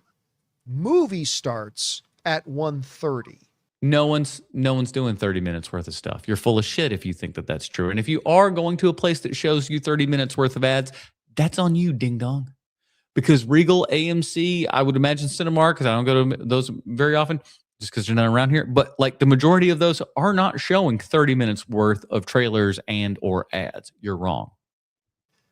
You can put both those numbers in there if you want, but I think it should absolutely. It's always these dickheads who are just like, they show up before 1 p.m., right? And then they sit through 10, 15 minutes worth of the pre-show. Then they sit through another 15 minutes worth of trailers. And they're like, I've been here for 30 minutes, you stupid bastard. Just come later. Be a law that if you're paying $20 to go see a movie, they should be fucking damn well responsible to tell you what time that movie that you paid for is starting. Boomer, big mad. Stealing a half hour of your time when you fucking paid to be there. It's bullshit. It's got to change. I love the movie theaters desperately. But you're just too much of a pussy to adjust your own time schedule. What a baby. Grow up. You are old as hell. You should be able to, adjust your life accordingly. You know what it is. You know what it is. You just told us. You know how things work. Adjust your life accordingly, ding dong. Plan ahead or another body part. Good gravy, dude. I hate A Clockwork Orange. I'm gonna be real, it's beyond hatred at this point. However, today things might change. You hate Clockwork Orange? All right, let's see why she hates Clockwork Orange. I don't know. I'm about to rewatch that movie for the first time in nearly 6 years to see how I feel now that I'm all grown up and have a film degree. And I'm It's inborn on me a little bit of taste, it is. taking you with me. I just want to make it clear that before I go, I'm very much skewing this in a positive direction for the following reasons. I'm seeing it in my favorite cinema, shout out Tyneside. Seeing it in cinemas means I'm probably going to be surrounded by fans. I saw A Clockwork Orange in 35 millimeter at a double feature that I did. They weren't shown as a double feature, but like I went to the movie, and then the second movie was Clockwork Orange in 35 millimeter. The other was in 35 millimeter just because we were still only showing 35 millimeter at the time. That's how fucking old I am. But it was the first showing was American Splendor with Paul Giamatti, and then the second movie we left the movies and then kind of came and met our other friends that were outside. We're like, hey, now we're gonna go watch Clockwork Orange. Went back inside and watched Clockwork Orange after that. The Enzion Theater in Orlando, Florida, highly recommended. Still open to this day. Great local theater. Which means there might be somewhat positive vibes. Probably not, given the film's context. I'm also in a really good mood today. Positive, yeah. Like we came out of Clockwork Orange really with an affirmed view of life. And I don't really want to be reined in, so I'm going in with a somewhat positive mindset. Also, I was 15 when I watched this for the first time, and I did rewatch a little clip of it in a lecture a few years ago, and I did kind of hate it, so I guess we'll see how I feel. And before people tell me that I just don't understand this movie, I just need to remind you, you can understand something and still not like it. That's very much true. For example, I understand that Paddington Bear isn't real. Doesn't mean Yo, Paddington movies rock, bro. Paddington movies are so good. that I like that. Doesn't mean that I necessarily choose to believe that. Let the masochism commence. I hope that this don't get me demonetized. I don't want to have to go and mute that shit, but I promise you I will. I'm home, and I'm officially a changed woman. Holy shit, I kind of loved it. I just... Yes! Awesome. Love to hear it, because here's the thing. The movie friggin' rules. I just want to say, I do understand why I struggled with it so much when I was younger. It definitely wasn't a film that I had any business watching when I... No, you don't. An 11, 12-year-old girl does not need to be watching that movie. I was 15, and I'm gonna be Even really 15. honest. Like, depending upon who the 15-year-old is. Like, I think I watched Clockwork Orange at like 13, 14, something like that. But you gotta be ready for it. I think a lot of this has come down to the fact that I just was too young to watch it when I did. I wasn't really able to, for a lack of a better phrase, look past those really disturbing elements, despite the fact that I did understand the point of Reformation, causing me to lose sight of what makes this film so great. But I don't think that's a failure on my younger self, and I can't... Man, I want to watch that movie again now. I can't blame her for not liking it. Even in my 20s, this was still an incredibly difficult watch. But after finishing my degree, where I actually wrote my dissertation on representations of mainly sex, but also violence in cinema, it's given me greater insight and understanding into why we react to these scenes in the way that we do, and why filmmakers may choose to present them in certain ways, despite the presentation of those themes being sometimes incredibly difficult to digest. That being said, I do think there are moments in this film that have definitely aged poorly, and did not need to be in there to really hone the point in, hence the slight docking of the rating. But I think overall, it was a great film. I adored the 70s futurism aesthetics, and I thought the film balanced tone extremely well, and was genuinely hilarious at times. I think it really goes to show that great art does make you uncomfortable, and that's okay. It's just sometimes age classification is there for a reason, and maybe you shouldn't watch A Clockwork Orange when you're freshly 15. Yeah, that said, my nephew, he's going into the 7th grade, and he's been getting into horror films big time. And he asked me the other day, he's like, "Hey, should I watch like Terrifier?" And I'm like, I don't know if you should watch Terrifier. And then like maybe a day later, he texts me and just goes like, "Hey, I watched Terrifier." I was like, "Oh, buddy." That kid, like seriously, 4 years ago, he was scared of Ernest, Scared Stupid, and now he's watching Terrifier and going, "Rad." Wait, hold on here. American Splinter, starring Paul Giamatti as Master Splinter. That's funny. Michael Caine saving your life on Jaws 4? Is that real? It's a true story, but kind of a bullshit claim. Okay. And then we're in a little motorboat, me, Mario, and John McPherson, the DP. Yeah. Mario's a sturdy fellow. Mario's like 180 pounds of solid muscle, right? Yeah. So at that time, I weighed 155 pounds. And there's a battery pack in the bottom of the boat, and it's covered in plastic so that it doesn't leak. So we don't know. I don't know the voltage on this. I have no idea. But there's the battery pack. It's in there. They go around. John, camera, and Solid Rock Mario on the front. Yeah. And me, 155-pound me on the back. Okay. Right? So the boat does this. Oh, no. John throws the $200,000 camera onto the barge and bails out. And Mario bails out. As the bottom of the boat is filling up with water, I feel this hand, and Michael Caine just, with one hand, just yanks me out of the boat by my shirt. Grabbing me by the shirt, he just yanks me out. Like, get the fuck out of that boat! Get out of that boat, young man. You're not supposed to be there. You need to be over. You got to talk with like there's food in your mouth when you're doing a Michael Caine impression. It was hilarious. I do think that this conversation that we're about to have is in part about something ending. The sweeping declarations that I am perhaps too fond of making are going to come with like context. I know that the Spider-Man movie comes out in 1 month, and I know that Avengers Doomsday comes out in December. And I haven't seen anything for either of those films. How about that? I'm still going all this far. Like anytime there's a Spider-Man trailer that happens at the movie theater, like the second I go, "Oh, Spider-Man," I just leave. I just walk out. I go to the bathroom one more time before the movie starts. I don't want to know nothing about it. I ain't seen the Avengers teaser trailer, whatever the fuck they put out. I don't know if they put out something. If they did, I ain't watched it.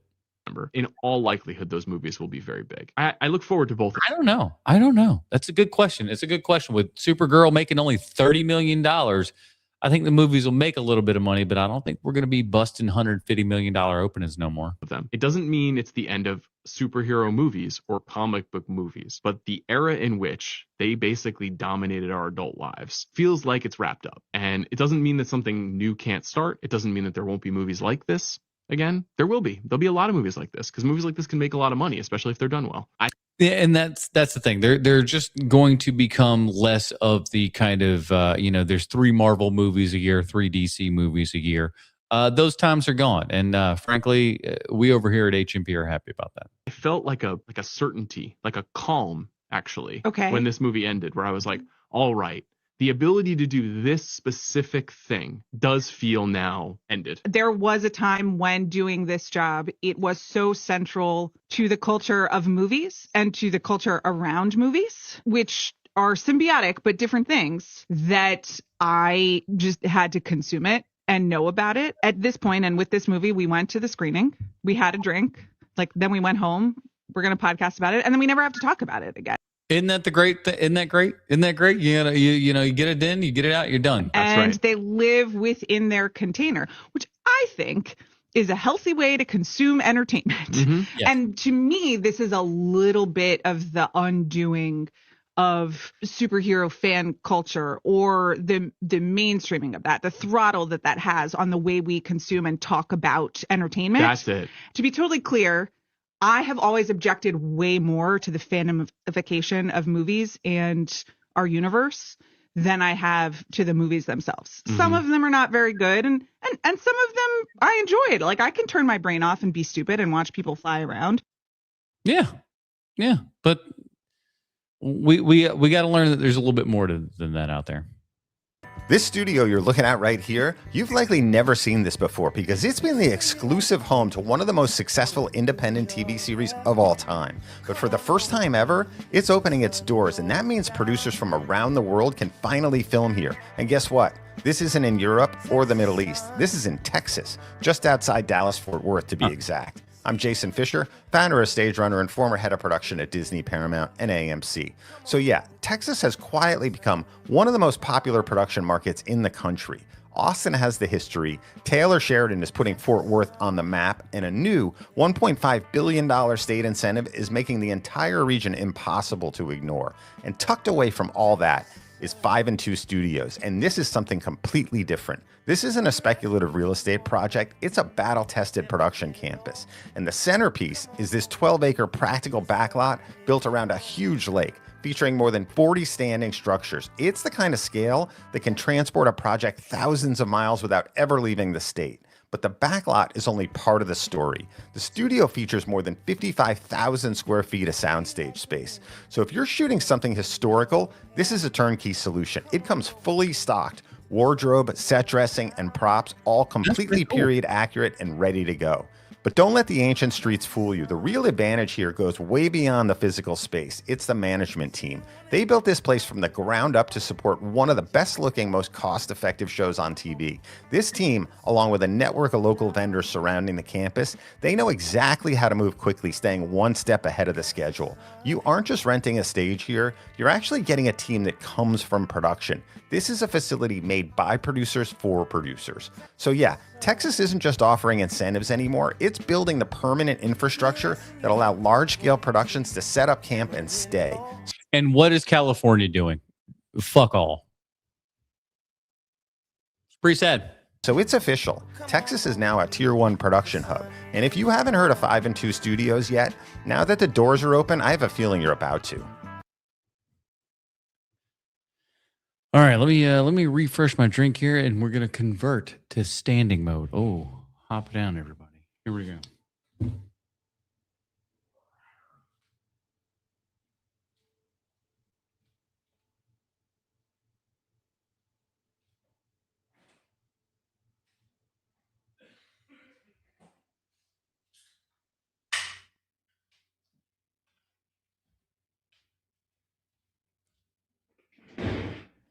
All right.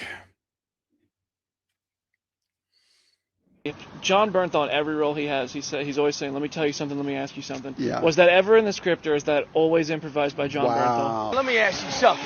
That is a great question. Because it's in every role he has. Let me tell you something. I'm sure it was improvised, and then you write it. You know, like Simpsons on The Simpsons.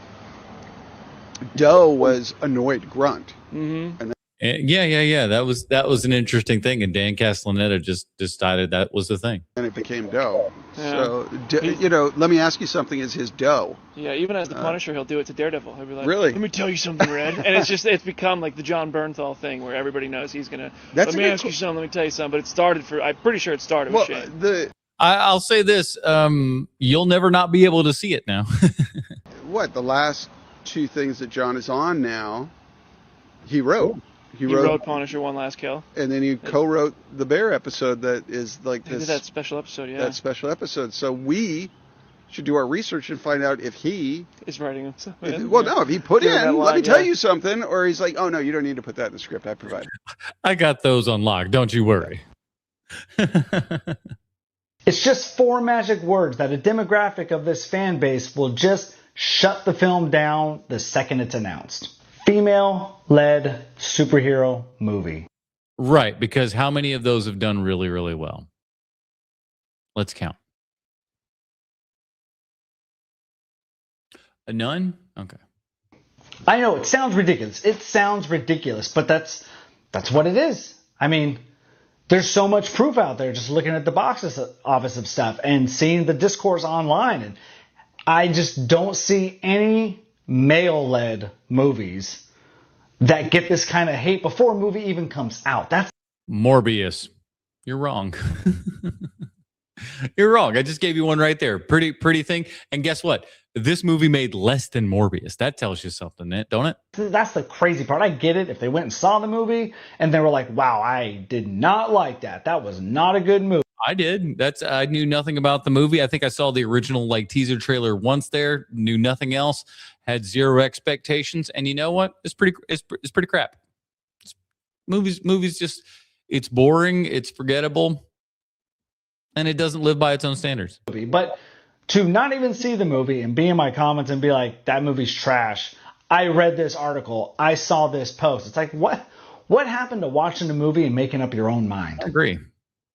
There's far too many people that be yapping about stuff that haven't seen anything. And it's like, I always say, you're free to have the whatever opinion that you like, but he is correct. You do have to actually have seen the thing in order to have to properly speak on it.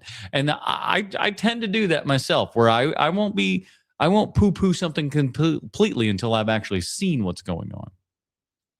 We discussed this at my local comic book shop. DC hates female-led properties and probably sets them up to fail. Interesting theory. The thing is that they think that they can treat the female characters like they treat the male characters, and then that will be a thing that's successful. Well, the problem is that females and males are different, so it doesn't always correlate like that. What are your 4 favorite theatrical experiences that you can remember in a cinema? Oh, my Lord. One day, my dad surprised us all by saying, hey, you kids, let's go to the movies today. And we went to the Golden Gate Theater in San Francisco. Just going to San Francisco was a big deal. You know, it's that shining city on the hill. He took us to this ancient... And now what's San Francisco? The giant poop on the hill. Great, fabulous movie palace. And we saw the reissue of 20,000 Leagues Under the Sea. Guys, what are the odds? What are the odds? We're going back to it. Because he mentioned it. Now I got to show it to you. Now I showed the other one. Now I got to show this one. I didn't think this was going to happen. What are the fucking odds? What are the odds that both of the posters that I have had on this coffee table are 2 movies that we talk about on TikTok Trash Tuesday this week? Both movies. I have both posters right here. How in the hell is that even possible? That's insane to me. Unbelievable. So he mentioned it, so I got to show it.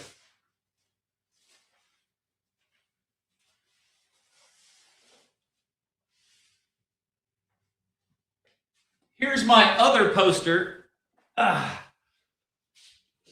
let me get you on the big screen here.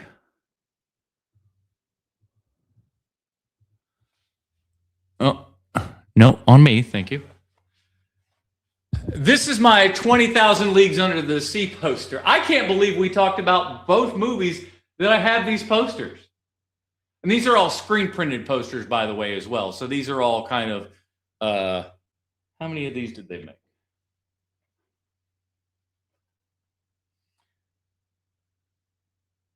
Let's see, where's the artist?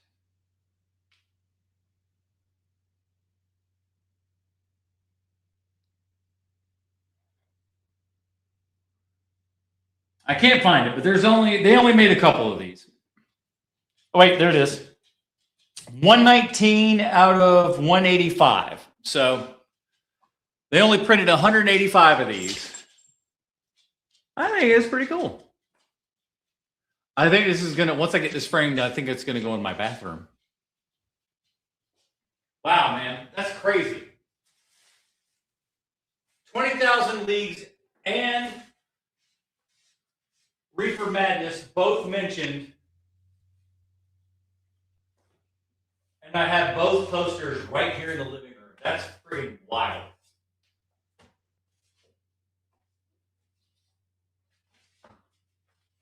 Been flattening those bitches out for months.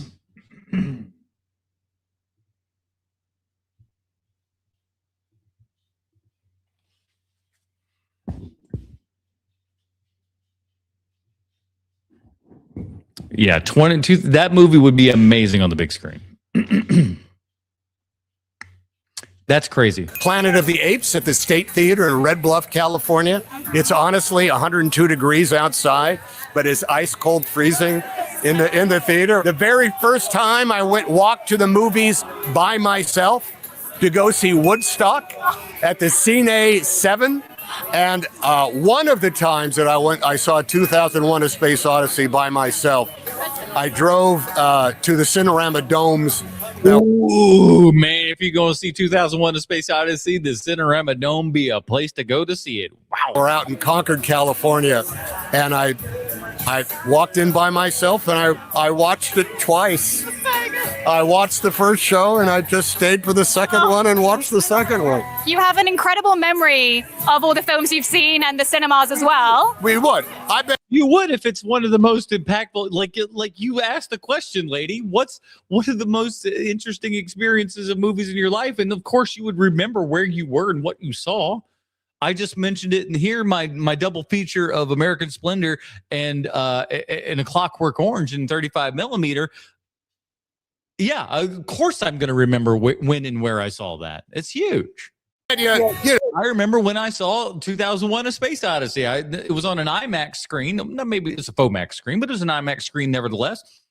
I sat in like the third row the first time, and then literally the next day I went and sat in the front row because I wanted as big a friggin' screen as you could possibly get. And boy, oh boy, if you haven't seen 2001 on the big screen, also do yourself a favor with that one. So good. If I mention a movie that you saw at a movie theater, you'll remember the theater. If it was a good one, if you remember the good stuff, yeah, you'll more or less remember the theater or close to it. Why are we allowing the guy who gave a glowing review to Happy Gilmore 2 control the narrative around Supergirl? Like, I don't know, maybe because you're stupid. Not for nothing, but Owen Gleiberman has been reviewing films for longer than you've been alive.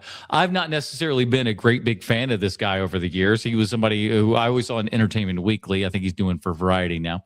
But he was in Entertainment Weekly forever, and Owen's reviews have always been pretty shit. But you know what? Who cares? The fact that you're letting this old man run free in your head is a little bit silly, I think. But okay, let's see where she goes.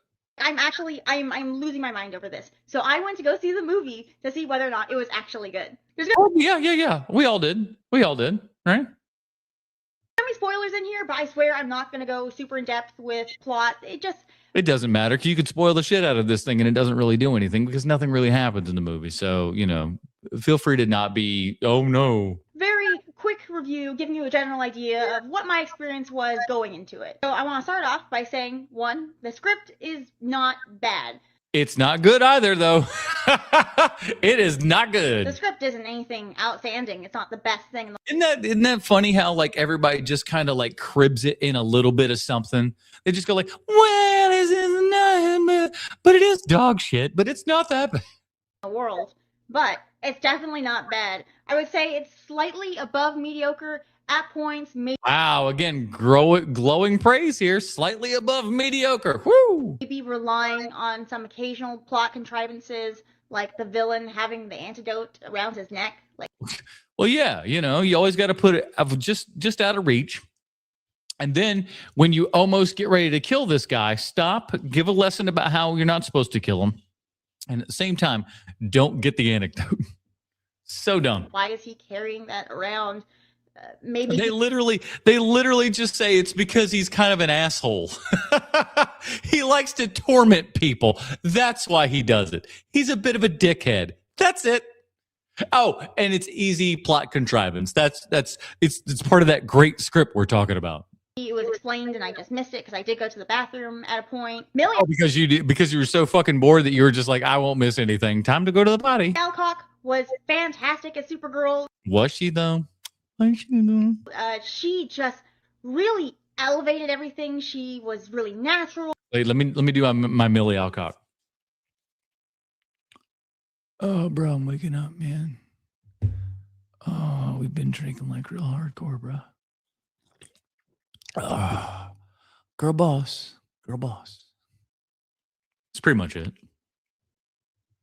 I believed her as this girl who was kind of lost and wandering in space, trying to find who she really was. Not doing that. She'd be drinking all the time. She's just a party girl who got roped along in a thing because her dog got shot up. Come on. After experiencing such tremendous loss and having to essentially recover from everything. What are you talking about? She was just being a lush. Starting new, starting fresh, having to learn a new language, a new culture, and just kind of I don't wanna. wandering. Jason Momoa was also fantastic. I was actually kind of iffy on him as Lobo. My man. But he's really good. He's really good. Actually, I was No. He's just Jason Momoa. He's really good at being Jason Momoa because that's who he is. That's it. There's no depth there to Jason Momoa, kids. He's a Baja shelf if he's anything. You know what I'm saying? actually upset that there wasn't more Lobo on my screen, which is such a crazy thing to say because I don't think I've ever said in my life ever, I give a shit about Lobo, because I never have. Well, you know, you're right. And most people don't. I think most importantly, what I love the most about this Supergirl film is that it does remind me a lot of the 80s, 90s wave of action girl power films we got to see. Such as? And I mean 80s and 90s in the way that they are not scared of touching on some kind of taboo and really dark subjects. Like they talk about child brides. Huh? Like part of the narrative is that these men that come from a race of only men steal other women's planets to procreate. And it's very clear with the intentional casting of very young looking brides. They're trying to tell this narrative of these child brides being sold off to these men. And this is a topic I don't really see touched on Was that in this movie? What? Anymore when it comes to modern feminist films. Where is the real horror when it comes to misogyny? Like this What movies you talking about? This is the natural extreme escalation of it, and Supergirl isn't scared of touching on that. The way the Okay, just a quick question here. This, like, I do believe that she was mostly drinking to forget. Forget what? That her home was blown up? She had that like 20 years ago. Not for nothing, but I feel like she should be over it by now.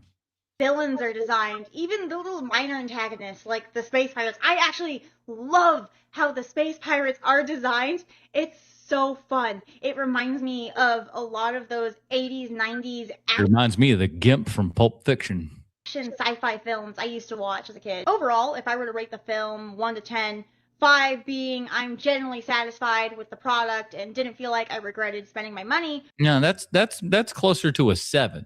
That's what a 7 is. A 5 is just like, ugh, this is about as middle of the road as you get. A 7's like, I didn't feel like I wasted my money.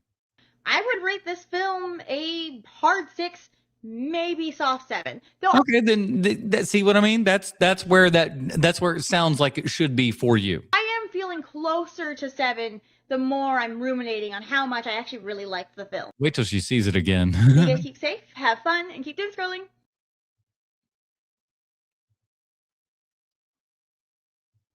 Yeah, but like, I don't know. It's just they did a bad job of conveying that, I would say. The thing about Tropic Thunder that I love so much is the whole idea that people are like, well, they can't make this movie today. It is way too offensive. And Well, they wouldn't do it. It's not that they couldn't. They could, but they won't because they're cowards. I'm like, that's why I'm down. Why is, as they used to say in Hollywood, Robert Downey Jr. wearing the Egyptian number 9 makeup? Okay, what's he got going on there with that Othello look there? So Robert Downey Jr. is in blackface in this whole movie, and that's No, he is not. That is not what blackface is. Is he wearing the makeup that makes him look like a black man? Yes. Is he wearing blackface? No. Blackface is a very specific form of makeup on your face that is meant to exaggerate certain things. That is not what this is. This is not blackface. People have to stop calling it that. That's another reason why people are like, okay, they can't make this movie now.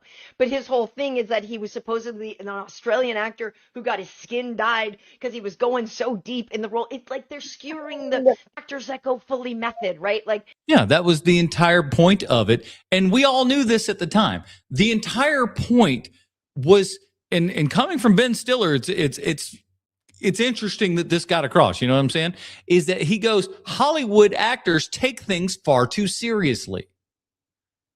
You know, it's just like, oh, I've got to get into this. He was making fun of the people that he works with. And that's why it worked, is because we know that those people are so far up their own asses that they would do something like this and go, no, that's perfectly acceptable. No, it's not. No, it's not. But at the same time, the awesome part about it is that while we're making fun of it, while we're kind of lampooning and skewering all the Hollywood actors that do stuff like this, at the exact same time, Robert Downey Jr. is frigging killing it.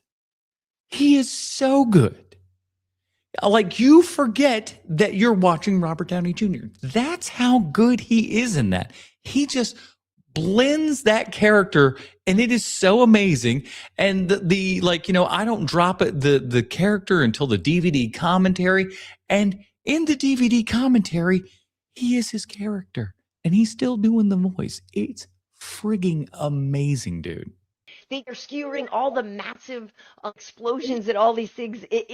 And Tom Cruise and Matthew McConaughey have roles in this movie that are so great. Tom Cruise plays this movie executive. I don't know. Tropic Thunder is just, to me, like a lot of really big over-the-top things that are also mixed with nuanced jokes, and I just really think it's very fun. I gotta watch. I never saw that one. I heard Egyptian number 9, I was like, I have to go not watch this movie. But now if you say it's okay, I'll watch it. Doesn't Tom Cruise have like really fat, hairy arms? Yeah, and he chose that specifically himself. That was no one else. He goes, I want to be in this movie, but I want to dance and I want to have the big fat hairy arms. And like the whole Lex Grossman character was put together and conceived by Tom Cruise. It's so good. Tom Cruise absolutely destroys in that movie. Jack Black is great. Danny McBride is great. The whole film is fantastic. It is so funny. And frankly, it's the last, I would say, Hollywood movie that really went for it, and wasn't scared and just kind of said, hey, we're putting it out here on the table and we're going to be making these jokes and we're going to be unapologetic about it. You make me happy. Come on now. Yeah, so he wears these prosthetic hands and everything. I could have done it Oh my God, he could have. You could have been his body double, bro. without any makeup. I could have saved the $1 million. I would happily have done it. You got to get that dance. You got to get that ludicrous dance going. Get back. You don't know me like that. You know what I'm saying?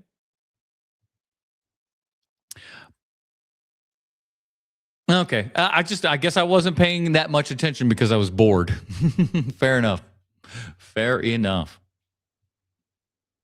Hey man, so I'm continuing to have a real bugaboo of a time with half of all life being gone. Like, I know a bunch of people lost loved ones, but even on like the micro scale, this is annoying. Like, I had 2 squirrels that were outside my window, right? And there was one that was really cute. I called him Pockets, and he would kind of scramble along the top of the fence and eat nuts in a funny way. And then there's this other one that I just call Knothead, and he's always messing with the bird feeder. And guess which squirrel isn't around anymore? Just my luck, right? Like, I don't know what happened to Pockets. Like, if he's dead or just dimensionally displaced. I don't want to call an exterminator to get rid of Knothead, because at this point that feels like adding insult to injury. It's like, yeah, half of all squirrels in the world died, but Now I'm going to kill you. I also want you to be gone. I don't want to be mean. I just want him to stay out of the dang bird feeder. And I know the grape-faced dude was trying to make resources more abundant, but I think he failed to take into consideration logistics. Yeah, we're half the amount of humanity and we have the same amount of crops, which is nice, but we have half the amount of cows. So it's not like there's a Oh, that's a good point. I guess I never really thought about that, because like half of all living creatures. He doesn't say all half of humanity. He does say all half of everything. So yeah, maybe he didn't think that out as well as we thought. shortage of burgers, but I don't know why you bothered. And I feel like there has to be at least a few predators that now have to walk further to find things. I mean, I don't know. Nat Geo hasn't commented on it much. You would think this would be the only thing they'd want to talk about, but no.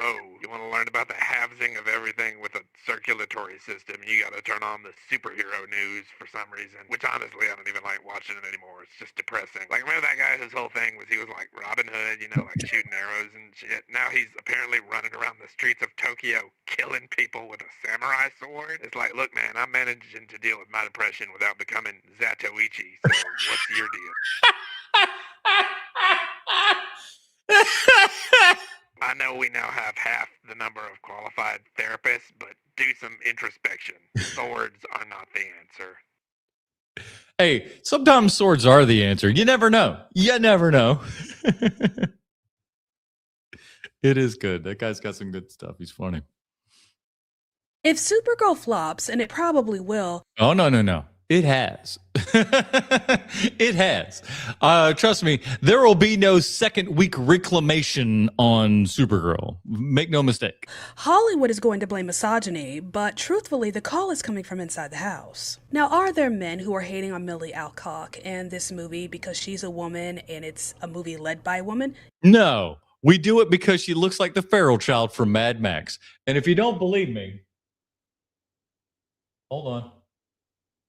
Desktop here.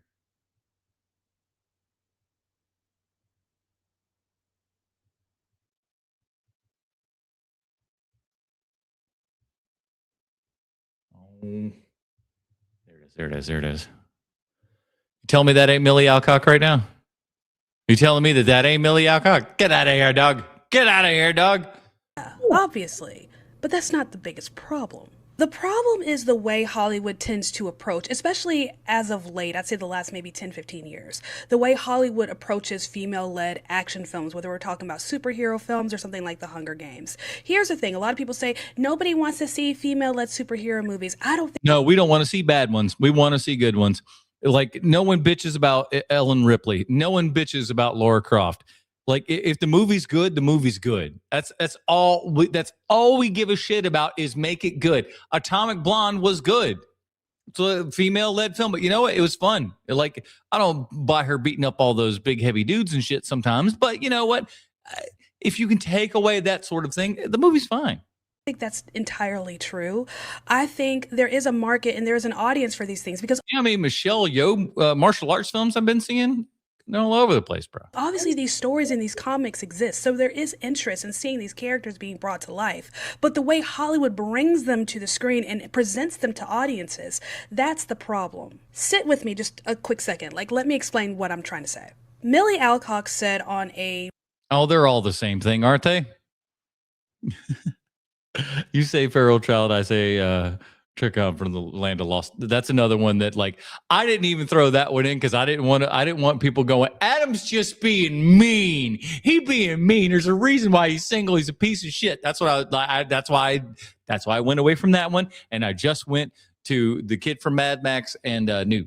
Red carpet in an interview that this movie doesn't center men, which I don't think is necessarily a bad thing, but when you make that the point of the movie, you risk abandoning your core audience. They go, oh, there ain't nothing about male love in there. Like, you know, they're not going after a man. Bullshit. The whole movie's about saving Crypto.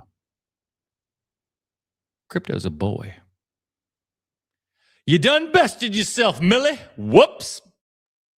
At the end of the day, the audience they're trying to reach, which really is women who aren't really all that interested in superhero films to begin with, because the women who are interested in superhero films, they like things just as they are. This was also the problem with the Marvels. The Marvel was trying to reach the audience that already had their tickets for the Hunger Games movie. You get what I'm saying? Every genre or subgenre has a formula, and the formula with your male-led superhero films is that you almost always have a female counterpart, whether she's a romantic interest or a really close best friend who later becomes a romantic interest. Her job in the film really is to provide balance, to remind him who he is, be an emotional anchor. You know, I love how a lot of superhero movies explore some of the worst parts of masculinity, which is the rage and violence. That's where the woman comes in. She helps to kind of bring him down and bring him a little bit of peace. That's her role. You're not going to see that displayed in a female-led superhero film because women don't really lean on men.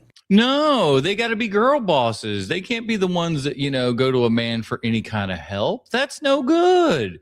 So Superman and Lobo can't beat up on nobody because she got to beat up on all the people. Because if she doesn't, then she's not the girl boss that you thought she was. Like that. If anything, a woman, when she's experienced some sort of emotional high, she's not going to really go to a man for that. She's going to go to her best friend. So that's why in a lot of your female-led superhero films, you're going to see a lot of female friendships, found family. So think Madam Web. Yes, the movie sucked, but just stay with me. You're going to see a lot of found family, friendships. If there is a male opposite of some kind, he's usually a guide of some sort. So like Nick Fury in Captain Marvel, or he's a parental figure. That is fine. That's just the way it goes.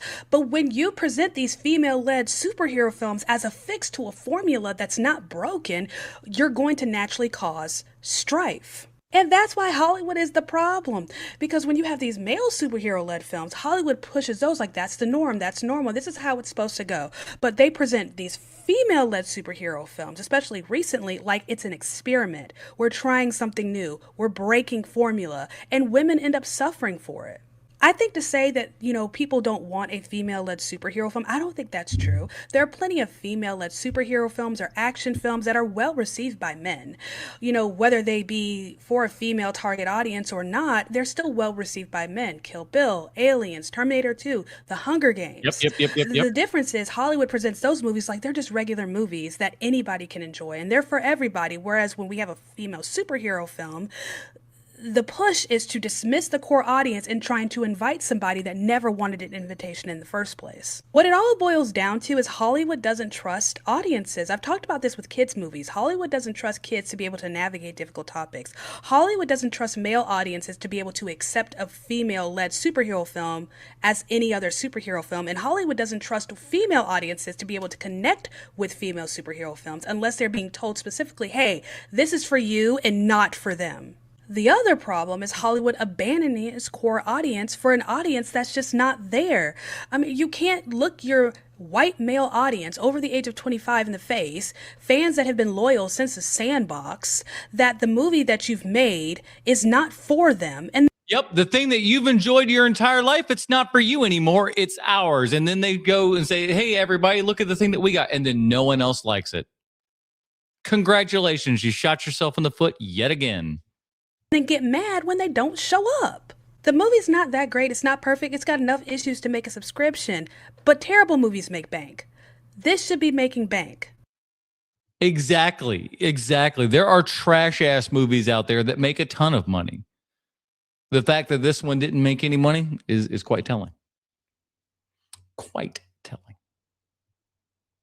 So with the recent release of Supergirl, there has been some discussion about faithfulness or lack thereof that movies may have to their source material. And I'm here to tell you, ladies and gentlemen, that for the most part, it is inconsequential. If you have the right elements together, people are willing to forego or people are willing to look past a lot of things, right? When Hugh Jackman was announced as Wolverine, everybody's thought was, oh my God, this guy's like 6 feet tall. No one's ever heard of this dude before. Is this the guy that's going to play Wolverine? And you know what? He kind of proved to us right away. It's like, oh, this is the guy. This is the guy. And then for 25 years, he was Wolverine. And you can't picture anybody else but that. So, yeah, it's... All right, let's keep. Many people saying that just because a movie is not 100% faithful to the source material does not mean it's bad. And yes, I 100% agree. Civil War is nothing like the comic book. I love it. It's great. Correct. Yeah, exactly. It's not like what went on there. I mean, like the most thing that you got is like these two major guys. These were their, kind of major thoughts of the Superhero Registration Act and everything. But what went on in the comics did not go out on screen. And you know what? It's fine. Name me one Batman movie that is 100% faithful to a comic book. None of them are. Many of them are extremely unfaithful. Zack Snyder loves doing this. Hey, listen, Watchmen was pretty faithful. Was it 100% faithful? No. But you know what? The things that they did change, I think most of us enjoyed some of those changes. Yeah. In the comics, Thanos wants to wipe out half the universe because he's trying to impress Death herself. Doesn't happen in the movie. Nope. He just goes, well, I got a great idea for humanity. It's a good movie. Tom Bombadil is not in Lord of the Rings Fellowship of the Ring, but if And boy, oh boy, did that rip some people up left and right, boy. And, you know, it's fine, whatever. you read that book, you can't get that man to stop singing on every single page he's on. But there is a difference between diverting a little bit in areas from the source material and fundamentally misunderstanding the source material. And apparently the writer of this movie has stated that when she read the book, she did not completely understand the ending, which... Oh boy, that sounds about right. Just completely baffles and confuses me. That's pretty insane to me. But where this movie is already missing some of that heart throughout it, that decision that Kara makes at the end of the movie, and you know exactly what I'm talking about, that decision that she makes rejects the purpose and the meaning of the entire story. Correct. This is my biggest problem with the film, is that it just goes, hey, we're this thing. No, we're not. Not really, though. It spits in its face. While I have an issue with the presentation of this ugly movie of browns and grays, Quite ugly. It is like it's that Gears of War aesthetic. adapted from a book that is just colorful and beautiful on every single page. My biggest problem is that it not just misunderstands the meaning and the purpose, or it does not fail to capture it. No, my biggest problem is that this movie fully rejects the meaning. It denies all sense of purpose. This book is a mythological odyssey across the stars, where Supergirl and Ruthie are just encountering death and despair every single place they go. And despite everything that they see, everything that they have been through, together or separately, Supergirl still finds time to be caring, to be empathetic, to be helpful. Nah, bro, this girl drunk. Perform good deeds as if it's the 12 labors of Hercules. This girl only wants to do something if she's absolutely forced to do it. If she goes, all right, I got no other choice and I have to do this in order to save my dog, fine, I suppose I'll go get a guy. And as the book is wrapping up, before Krem is about to be struck down, Ruthie finally has her realization. She finally understands the purpose of this journey. And in this one page, Ruthie sums up the lesson, sums up the entire journey that they have been on by saying, back on my home, when you kept on fighting and you had no right to, when you helped me to wash up after going even in the midst of all the ruckus of that bus, you took that time. Or in that town where I saw true evil, and I felt eternally lost, and you let me lean on your shoulder, and you put an arm around me, pulling me back until I was found. All those weeks chasing the wreckage of the brigands, and all you did in each place of horror was help those who needed helping. Does this feel like the movie that you watched at all? Extending to them what you'd given to me, a shoulder to lean on. And when the very sun was against you and had drawn out every last ounce of strength, you still held your arm out to evil and kept it at bay. I saw you outrun magic, just whispering into the impossible that it had no control over you. None at all. Even now with the ship of devils above me, I felt no fear, for I knew you were amongst them, and the devils would soon fade away. This entire story is about getting over your trauma and extending that to others and looking forward to a brighter day. It is about ending the cycle of death and choosing to reject the moral poison of hatred and revenge, instead choosing grace and atonement. Whoops. But instead, with one decision, this movie throws all of that away and chooses darkness and cruelty. You cannot have your cake and eat it too. I've said it. I said it on the podcast. I've said it on this stream itself, and it continues to be true. You cannot serve both masters. The source material is anything but. No, you can't say, "Hey, we're better than this," and then just turn right around and kill a character. It's just absolutely ridiculous. Supergirl, do as I say, not as I do. absolutely correct. One of the most common things that Italian people say about America is the movie theaters, how impressed and amazed they are with the American movie theaters. And it's amazing because our movie theaters, by and large, are pretty shit. I know, I guess comparatively to everyone else's, they're, immaculate and whatever. But comparatively, I mean, I can't compare, so I don't want to use the word comparatively, but like our movie theaters could be so much better. Could be so much better. That's going to be one of my goals before I die, is to somehow figure out a way to get movie theaters to be better. I never understood it until now. Last night, Haley and I went to go see Obsession at one of the movie theaters in Florence, which there aren't a lot, but the one we went to was different, to say the least. Not to mention, it was 45 minutes late. The movie was supposed to start at 7:15 and it started at 8. Okay, this is a terrible photo, but there's no recliners. You don't lay back. You're not in like a bed like you are in America. You're just... This looks like you are at a rental place that just has a screen that they can pull down and show a movie. This is not good. sitting down like normal.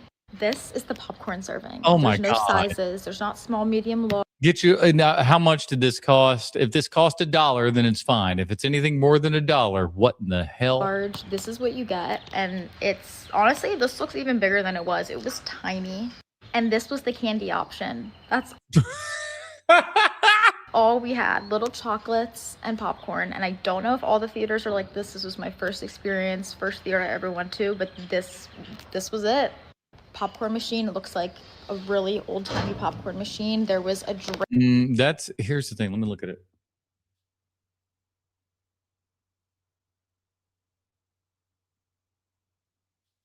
I don't even think that's a real professional machine. I think that's a prosumer machine. Drink list of you could get any drink. I think there was a full bar there. But this was the popcorn, and then over here you see the tiny little jars of candy, and that was it. So now I understand the obsession. You're having the time of your life in a US movie theater. It's completely different here. I still had a great time. I kind of liked that it was a little different, but now I get the hype. And like, look, I've seen movies in odd and awkward circumstances before. Before the Charlotte Film Society opened up the independent picture house in Charlotte, they were in that little interim period there. They were showing screenings at an art studio.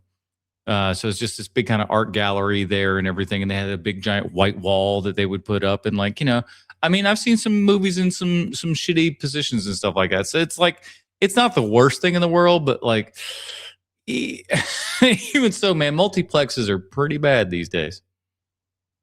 James Gunn is going to be the Kathleen Kennedy of the DC universe.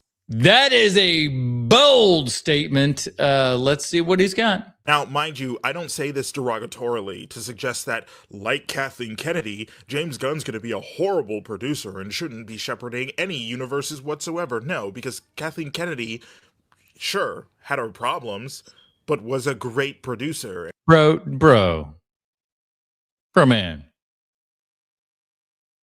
Did we just hear the song of your people in the background? Come on now. We gotta learn to beat stereotypes. You know what I'm saying? I'm from the South. I'm not banging relatives. You know what I'm saying? You can't lean into the stereotypes. And was responsible for giving us, I bet. Let's see if we hear it again. Some of the best stuff in Star Wars, especially recently. But I say that to say, like with Kathleen Kennedy, when things go wrong, it'll be his fault. But when things go right, it won't be. That's true. No one applauds Kathleen Kennedy for the first 2 seasons of Mando. You know what I'm saying?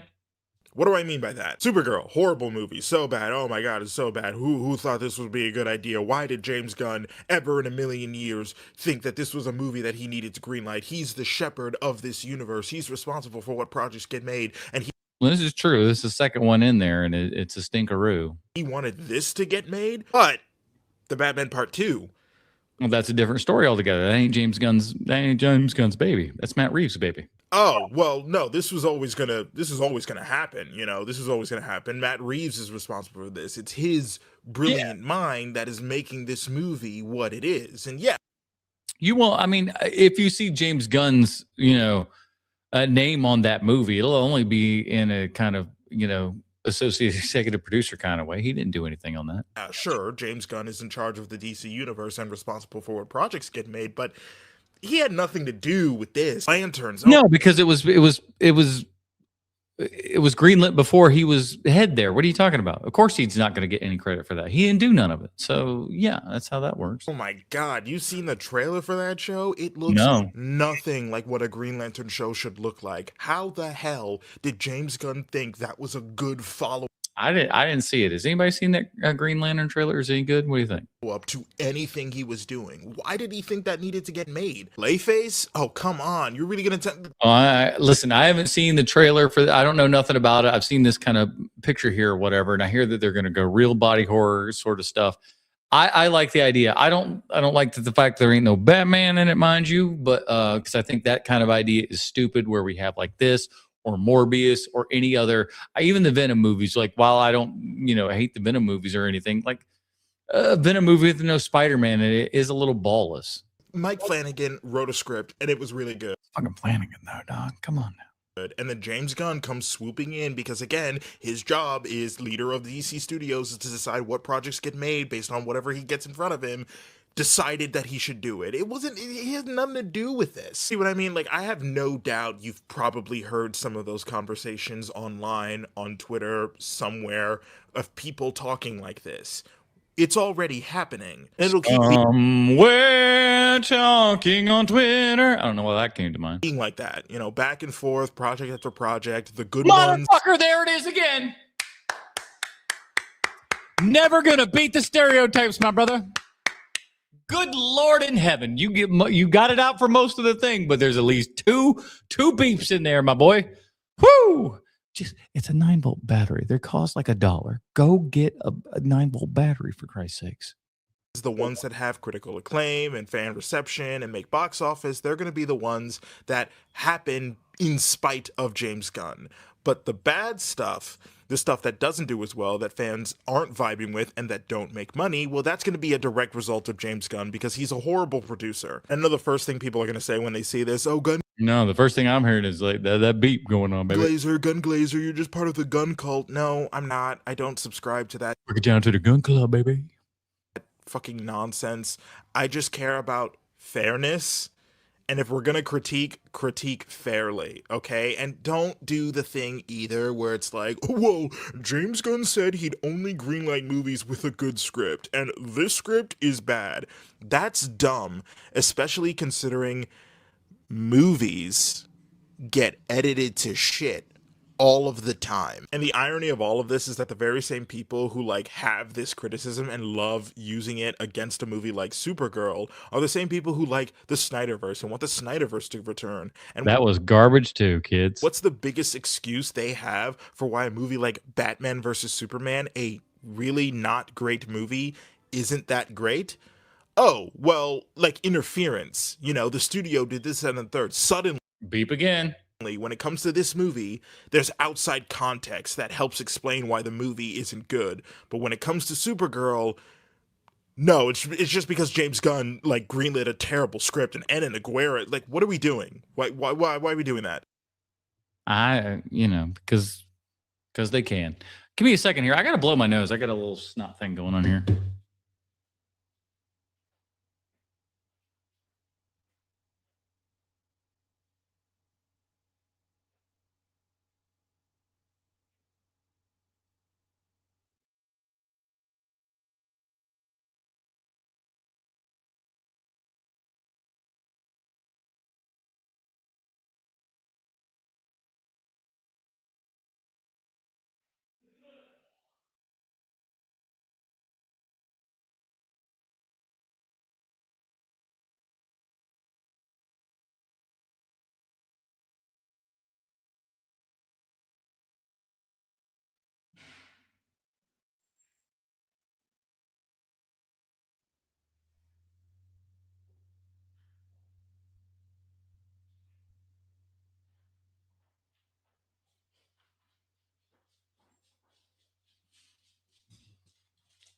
All right, that old nose is going bananas here.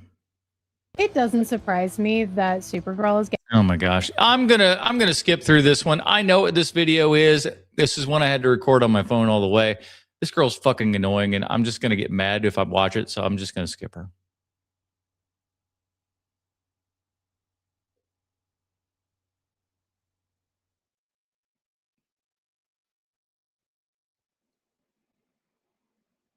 Come on.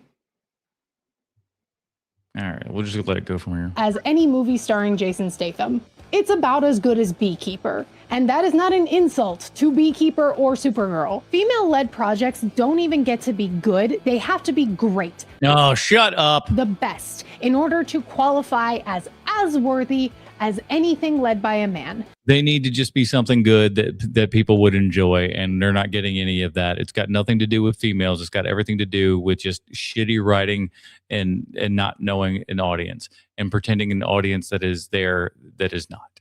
Because a woman has to be better than average in order to just be seen as good. Because patriarchy, sure. You and any other minority that would be in there, you guys all have the same bullshit story, but yet there are people that are in your situation that have become big and successful, and they didn't need any of that.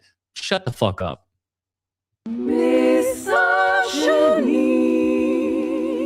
I would like to hop off this timeline now. Thank you. Why don't you just go find your those dogs and make them into a vest or whatever the fuck it is you do?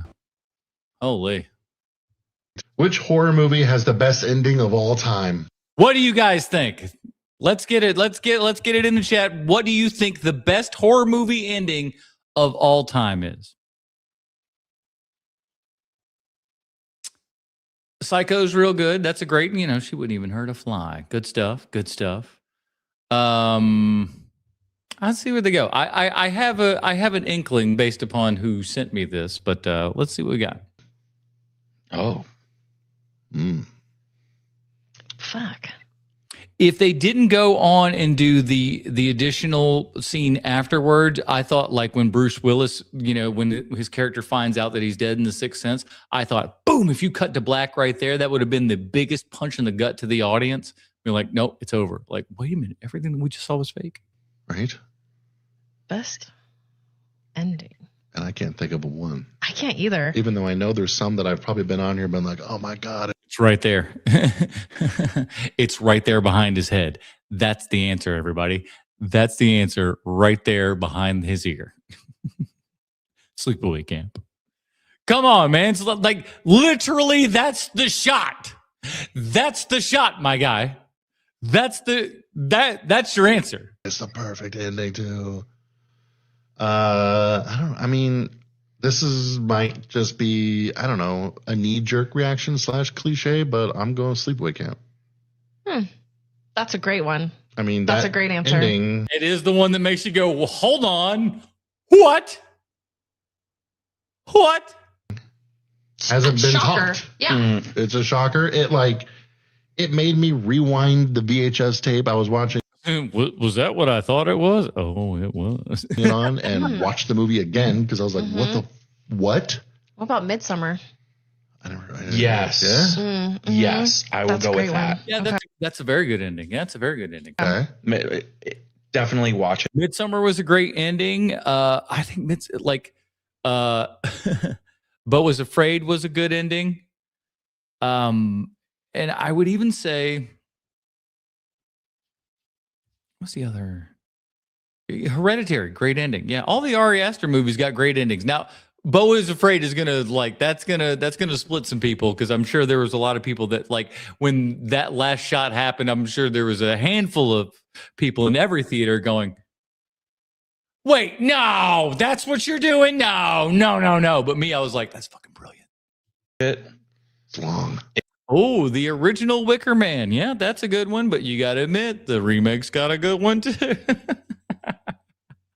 It's long, but it's got a lot of great, especially, and because I actually watched it when I was doing hosting a different podcast. Mm-hmm. It was called Millennial Pagan Podcast, so it was kind of right up our alley, and it's something that came out, and because it has a bunch of that old world magic and stuff in it, and it freaked me the fuck out. but it was such an interesting look at other culture, other ways of kind of viewing the world. And that ending was, I mean, it was far out of left field for me. Yeah. Because it's really not something that you would expect, but because she went through all that trauma and all that crap, she finally found a community where she could be like this new self. Yeah, but even is that what that's saying? I don't even think that that's necessarily what it's saying. Like maybe she has been then given over into the madness, and like there's it's open to interpretation, and I think that's what's cool about it. Self, this new entity. Okay, well, shit. Oh, that just gave me chills. Yeah, I can't believe you haven't seen Midsummer. It's just long. Tony, break it down into like an hour long, an hour at a time. There's a reason there's a pause button now. I mean, I saw it in the theater where you can't get away. You just have to sit there and go like, oh, especially after that first scene, you're like, lock in. This is what this movie's going to be. I'm not exaggerating when I say everybody is missing the real reason that the new DC universe is in trouble after Supergirl flopped so badly. Let me explain. Yeah, explain it to me, glasses. Because not only has Supergirl been getting very mixed and negative reviews across the board, but now we know that the film has made less money in its opening weekend at the box office than movies like Morbius and The Marvel. Those two movies were previously considered some of the biggest superhero movie flops of all time, but and Supergirl's like, hold my beer. I keep seeing people say, oh, don't worry, the MCU started off with Iron Man and then followed it up with the Incredible Hulk that And that movie was better than everybody gives it credit for. I don't know why everybody's so pissy about that one. got bad reviews and was the lowest grossing MCU movie. You could really, you better be better talking with like Thor for a very long time, but things are very different in the DCU now. First of all, there's way less room for error now. The MCU started 20 years ago before the superhero movie genre was so oversaturated, and it existed in a time where more people went to movie theaters. And even Marvel isn't immune to superhero fatigue now. Movies like Thunderbolts and Captain America 4 last year both underperformed, but the difference is Marvel still has guaranteed heavy hitters like Spider-Man and Avengers. Like, yes, DC has everybody says that Avengers, but I don't know if that Avengers movie is going to make as much money as people think. Maybe I'll be wrong. I've been wrong in the past. But this Avengers movie comes to us with what? What has led to this? At least when the first Avengers movie came out, it was the culmination of the first wave of MCU, right? It was like, oh, wow. Now we've gotten all of these components together, and now we're going to have one big, giant, cohesive thing, this big, giant meetup and everything, and it worked. And then they did it 2 more times, and son of a bitch, it was the same successful time each time. But each of those Avengers movies had a whole bunch of things that were leading up to that one big giant thing. What have we led up to this? You could say some of those things that he just mentioned, but like, doesn't that feel like a lifetime ago at this point? When you think about like, you know, the Thunderbolts and shit like that, doesn't that feel like a half a lifetime ago? Has a new Amazing Superman, and I think the sequel next year is going to do even better at the box office. And it has an incredible Batman, but that movie takes place in a different universe. And even then, the box office totals for the last Batman and Superman movie combined still made $500 million less than the last Spider-Man movie. I know people hate to hear it, but the only way to fix this is merging the— Wait a second. Why are the Sonic the Hedgehog characters in that image? Man, it's tough for me to go back like this, right? Everybody is missing the real reason that the new DC universe— I gotta see this picture. I don't want to hear him again. I don't need to rehear that, but I want to look at this picture. Please tell me that that's true. I hope you're not trolling me.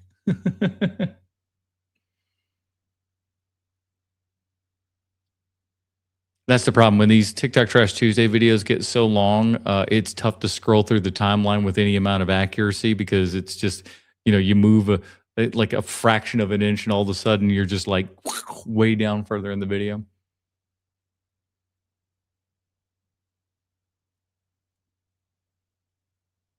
Well, I really screwed myself. But MVD, if this is not in there, you're going to get one. You know what I'm saying? Please tell. Okay, here we go.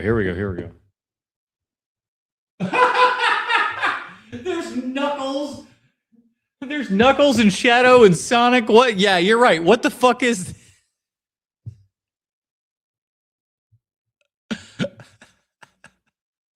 That's great. That is so awesome. That is so stupid. Different universe, and even then the box office totals for the last Batman and Superman movie combined still made $500 million less than the last Spider-Man movie. I know people hate to hear it, but the only way to fix this is merging the Batman into the main DCU timeline. Wouldn't that be honestly though, is like, and then they're going like, oh, Reeves Batman's not in there, but wouldn't that be an interesting juxtaposition? At least, you know, you'd have a real kind of, you know, Dark Knight versus, you know, the Boy Scout and stuff. I don't know. Supergirl proved this universe will not thrive at the box office with mediocre films. They can't risk casting a new actor as Batman because if it's any worse than the Robert Pattinson film, people are going to be so checked out of this universe.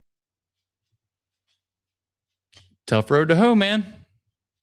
I woke up with a bit of a heavy heart this morning, movie fact. Curry Barker getting an 8-figure deal from Universal for an original horror film. This is on top of his Texas Chainsaw Massacre reboot that he's going to... Good for him. Well deserved. I mean, the man's movie's making buku bucks at the box office. I mean, he's at like $300 million worldwide on a $700,000 budget. Not too shabby. To be helming. If we're handing out 8-figure deals to filmmakers, why not give that money to James Gunn over the DCEU for a Supergirl 2, right? Is this guy smoking crack? Where's the crack? You got some crack you want to give us there, my mans? Because you talking like a crackhead right now. Get that ball rolling. Mandalorian and Grow 2, right? Let's fast track that one. I'm sure they're already working on it. This has got to be... This has got to be a troll. Sitting in bed this morning, just in a bit of an abyss, trying to find the logic of handing this kid, Corey Baker, $800 million. Corey Baker. Again, I hope this is satire. Apologize for my energy this morning. A little bit of a heavy heart right now. I completely agree, Movie Truth, but I didn't wake up with a heavy heart. I woke up absolutely livid. I haven't gone on a walk in years, and I took one this morning, and it was a long one. But you know what I did when I came back? I went into the numbers. I went into the movie box office data so that I could show the viewers with a visual chart the lunacy of this decision to give Curry Baker these 8 figures. So what I'm going to plot out here Curry Barker, but okay. For you is a bar graph showing the box office for Obsession in its opening weekend and the box office for Mandalorian and Grogu in its opening weekends. The Memorial Day. Yeah, it had that monster. There it is. Like, yeah, 80 million. Is this satire? Are they fucking about? What is this? million opening weekend. It's not even close. Obsession's not even what are we doing here? And you know what? I would love, I don't want to be too mean here, but if just to really drive the point home, if you could extend out a couple more weeks, movie fact. Okay, yeah. Clearly satire at this point. Okay. Now I'm just like, they can't be real, right? Like this could be a real thing. People, okay, good. Can you do that? I would love to see the drop off of Obsession kind of just going into the oblivion. It would be my pleasure. Let me plot this out over the last. Hold on. Let me give that. Okay, there we go. So this is the entire theatrical run of these 2 films to date. Okay, so and this of course the gigantic peak is Mandalorian and Grogu. Yeah, it's not even close. And as any movie does, there's going to be a drop off right as it goes on. Although that is a bit of a. It is a bit of a steep drop there. Yeah. Can you maybe run it one? Is there any chance the numbers aren't? The numbers are numbering. Get over it. Can you maybe run it one more time? The drop off just seems a bit. Is it possible that these are faulty? Maybe it just needs a refresh. Are you 100% sure these are right? I think you might be right because according to the numbers as we have them here, Obsession's actually going up in its second weekend and again. You know somebody doing some good shit when they got a blue Yeti mic. You know what I'm saying? And its third, and that's something that really just that's sarcasm. Doesn't happen in No, cinema. that can't be right. That can't be right. Run it one more time. There might be just a refresh. Give it a refresh here. We'll see. All right, we are kind of just hitting this dead horse here, aren't we, boys? Yeah. Okay. Apologize for the little technical difficulties. Okay, here we go. This is that looks Okay. that looks pretty much the same. Yeah. That's Now it's in green. One more time. Yeah, that looks okay. Well, Obsession is not going up multiple weekends. That's even more ridiculous than Curry Barker getting an 8-figure deal. I think our point still stands, right? Mandalorian and Grogu is doing just fine. Disney Star Wars is thriving. To alleviate our heavy hearts, I think we can all just go see Supergirl this weekend, and we'll get them their 8 figures the old-fashioned way. This almost seems like the show that we wanted to pitch. That if you guys remember back in the day where we were just going on and glazing stuff that we absolutely hated. Our hard-earned money. What was that show? I can't remember. Right. There was something. No, Riverdale. Was it Riverdale that we wanted to do that with? I forget. Or was it somebody else did Riverdale, but we had something else? I forget.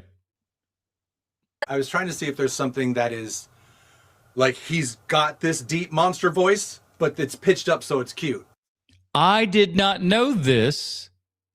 The new Cthulhu character in the Minions movie that comes out this weekend is voiced by Trey Parker from South Park. By the way, I'm Gary, Orcam Oliver Magna Ichabod the Deceiver. But my friends just call me Goopy. Don't be scared, though. They're such good guys. Just try not to look too delicious. Guys, we are not going to destroy the world, nor eat anyone in this room. And so I saw. I guess I didn't get that one. Maybe it's later. I don't know. I don't look at the order too much of these things. But he's like, yeah, man. I wanted to do this because my daughter can't watch any of the things that I do. I can't watch South Park or anything else like that. But it's like, hey, I could take my kid to this. And honestly, that and the idea that the whole the Minions are like wanting to do a horror movie and they get involved with Cthulhu. I'm like, bro, that sounds like an awesome idea. There's something about it. I watched the trailer at the theater and I'm like, I kind of want to see this stupid ass Minions movie because it's, again, horror movie. You got a little Cthulhu in there and it's voiced by one of the creators of South Park. Get out of here, dude. Are the Criterion box sets worth it? A question that many collectors are asking themselves with the announcement of the complete Kubrick set and the current sale. Let's break down the box sets in my collection, what they contain, how much they are, all to help you decide whether they're worth it or not. Starting with the Wes Anderson Archive. Oh, this is the one I want. It's the one I want. 20 discs, 10 films, all 4K, all for $250, making it about $25 per movie. That's not bad. That's not bad. Now, I have all these movies, mind you, but... The only downside is it really doesn't come with any extra literature, and it isn't Wes Anderson's complete filmography. But I still... Well, but it's the first 10 films, which is pretty good. I think it's worth it. The Three Colors Trilogy. 3 discs, 3 movies, all 4K for about $62, making it $17 per movie. It also comes with an awesome booklet, which I have looked through. I haven't watched this yet, so I can't tell you whether it's worth it or not. The complete works of Agnes Varda. 15 Blu-rays. This is what a performative male buys. 39 films, both short and feature length. All Blu-rays for $137, making it $3.50 per movie. It also comes with an in-depth book with how good these movies are. This box set is definitely worth it. Greg Araki's Teen Apocalypse Trilogy. Better be in for some gay shit. Those movies are crazy, dog. 3 discs, 3 movies, all for $50, definitely making it worth it. These movies are awesome. It's $16 per movie, and it's one of my favorite box sets in the collection. The only thing I wish is that there was more films of Greg Araki in the Criterion collection so we could have a complete box set. Man, Greg Araki puts out some depressing-ass movies, boy. World of Wong Kar-wai, 7 discs, 7 movies, all for $99, making it about $16 per movie. This is the most uniquely designed box set. It comes with a booklet too. It's definitely worth it. The John Cassavetes 5-film box set is exactly as advertised. It's John Cassavetes and it's 5 films and it's in a box. Congratulations. 5 discs, 5 films, all for about $50, making that about $12 per film, plus it comes with a really excellent booklet, definitely worth it. Essential Jacques Demy box set, 6 discs. What did he say? Yeah, no kidding, buddy. I love this one. It contains 6 discs, 6 movies, all for around $62. Each of these films are extremely beautiful. This box set also comes with a little booklet. The only thing I wish is that this was his complete catalog. This one is a heavy one. Ingmar Bergman's Cinema. 30 discs, 41 films. Like the Agnes Varda box set, this is his complete works, and it comes with a book. Honestly, it feels more like a coffee table book than a box set. $150 for the box, which makes it around $3.60 per movie. I got this at Man, that's when you're doing the math, that's pretty good. a used record store a few weeks ago. I haven't actually cracked it open, but knowing what I know about Bergman, I definitely think it's going to be worth it. And lastly, one of my favorite box sets in the entire collection, the Before Trilogy. 3 discs, 3 movies, all Blu-ray, all for about $50. Since it's one of the most consistent trilogies of all time, and my wife and I plan on rewatching it all the time, I definitely think it's worth it. At full price, I don't know if my answer would be yes for all of these, but each of these box sets was either bought during the half-price sale, was found used at an even cheaper price, or was a gift. Maybe I'm crazy, but I'm glad that I own each of these. It might make you ask, I don't know. Oh, that's because he wanted to do. You know what's funny is, like, I think he wanted to do the loop right there, but if I'm not mistaken, he had the cap cut little bloop right there at the end. So it's like that kind of fucks your whole loop if you got the cap cut thing at the end there. So you ought not do that. I would recommend the Mario Van Peebles collection. You got like Watermelon Man and Sweet Sweetback's Badass Song, and they also include Badass, which is the Melvin so it's the Melvin Van Peebles box set, and then his son did Mario did Badass, which was a narrative version, a narrative movie about the making of Sweet Sweetback's Badass Song. I recommend that box set. I understand why people are being defensive of the Supergirl movie. I was defensive of the movie before I'd gone and seen it because people were saying, well, I heard the reviews are bad, and I'm like, okay, the reviews are bad anytime a comic book movie comes out that's not true at all, but okay. Led by a woman. Not new. Let me go see it for Well, no, then you're right. That's not new because they continue to put out shitty female-led comic book movies. So, I mean, it's kind of on them.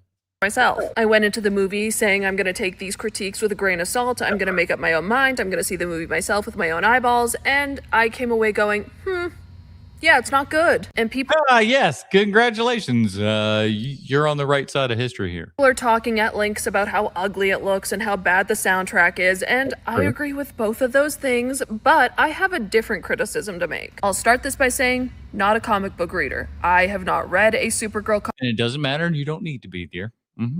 That's fine. I've not read the comic that this movie was based on. So when I say that my big issue with this movie is actually the villain, the big bad, and his whole deal, I recognize that he may be pulled directly from the comic book, and I don't really care. And from what I understand, he's not portrayed the same in the comic as he is in the comic. So they can say he's from the comic, but I don't believe that he is portrayed the same in the comic as he is here. My big issue, my irritation, is with sci-fi stories where a woman is the main character and they can't imagine any other issue for her to be tackling outside of misogyny. We'll be in this intergalactic society. We're fully removed from Earth on an alien planet, but we just can't imagine that misogyny is not a universal experience. And remember, even if you hate Earth, you're still only able to listen to Earth music. That's so boring. That's so uninspired. But what I find particularly frustrating about Supergirl is it felt like the initially established... Ooh, wouldn't it have been interesting if like they went to a whole, girl power thing and then like all the ladies were all evil. The ladies were the bad guys. Tone didn't even support the severity of the misogyny we were dealing with. Like, Kara's whole motivation is saving Krypto, which would be fine if the background subplot wasn't intergalactic sex trafficking. Even after she prevents Ruthie from taking her revenge, she says before killing this man, "This is for shooting my dog and what you did to that girl's family."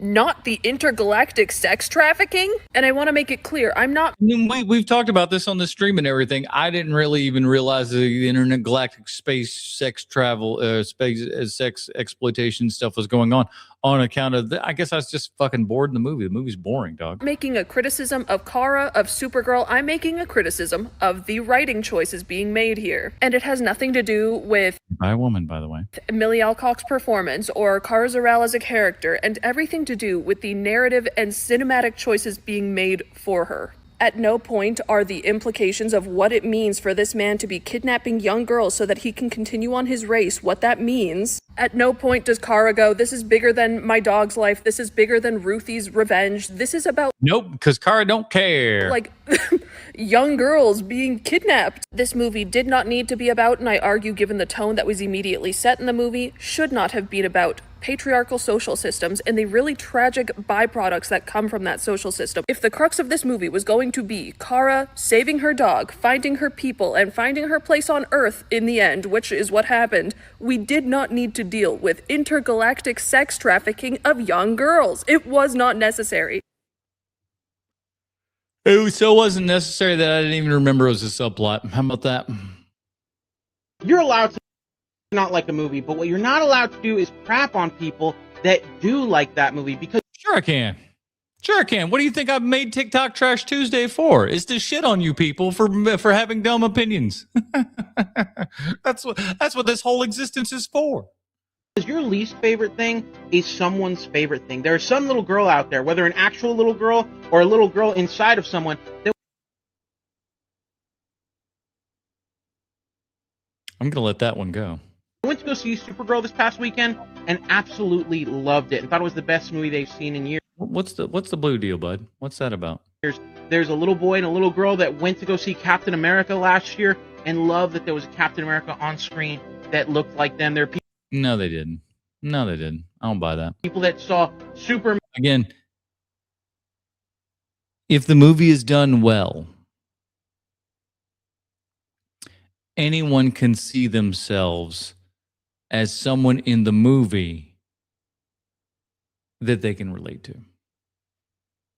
That's when you've got a good movie. It was like when you see someone on screen, when I see Denzel Washington on screen, I'm not a black man, but Denzel Washington tends to do such a great job in movies that like I am attracted to what he does on screen. I am watching it.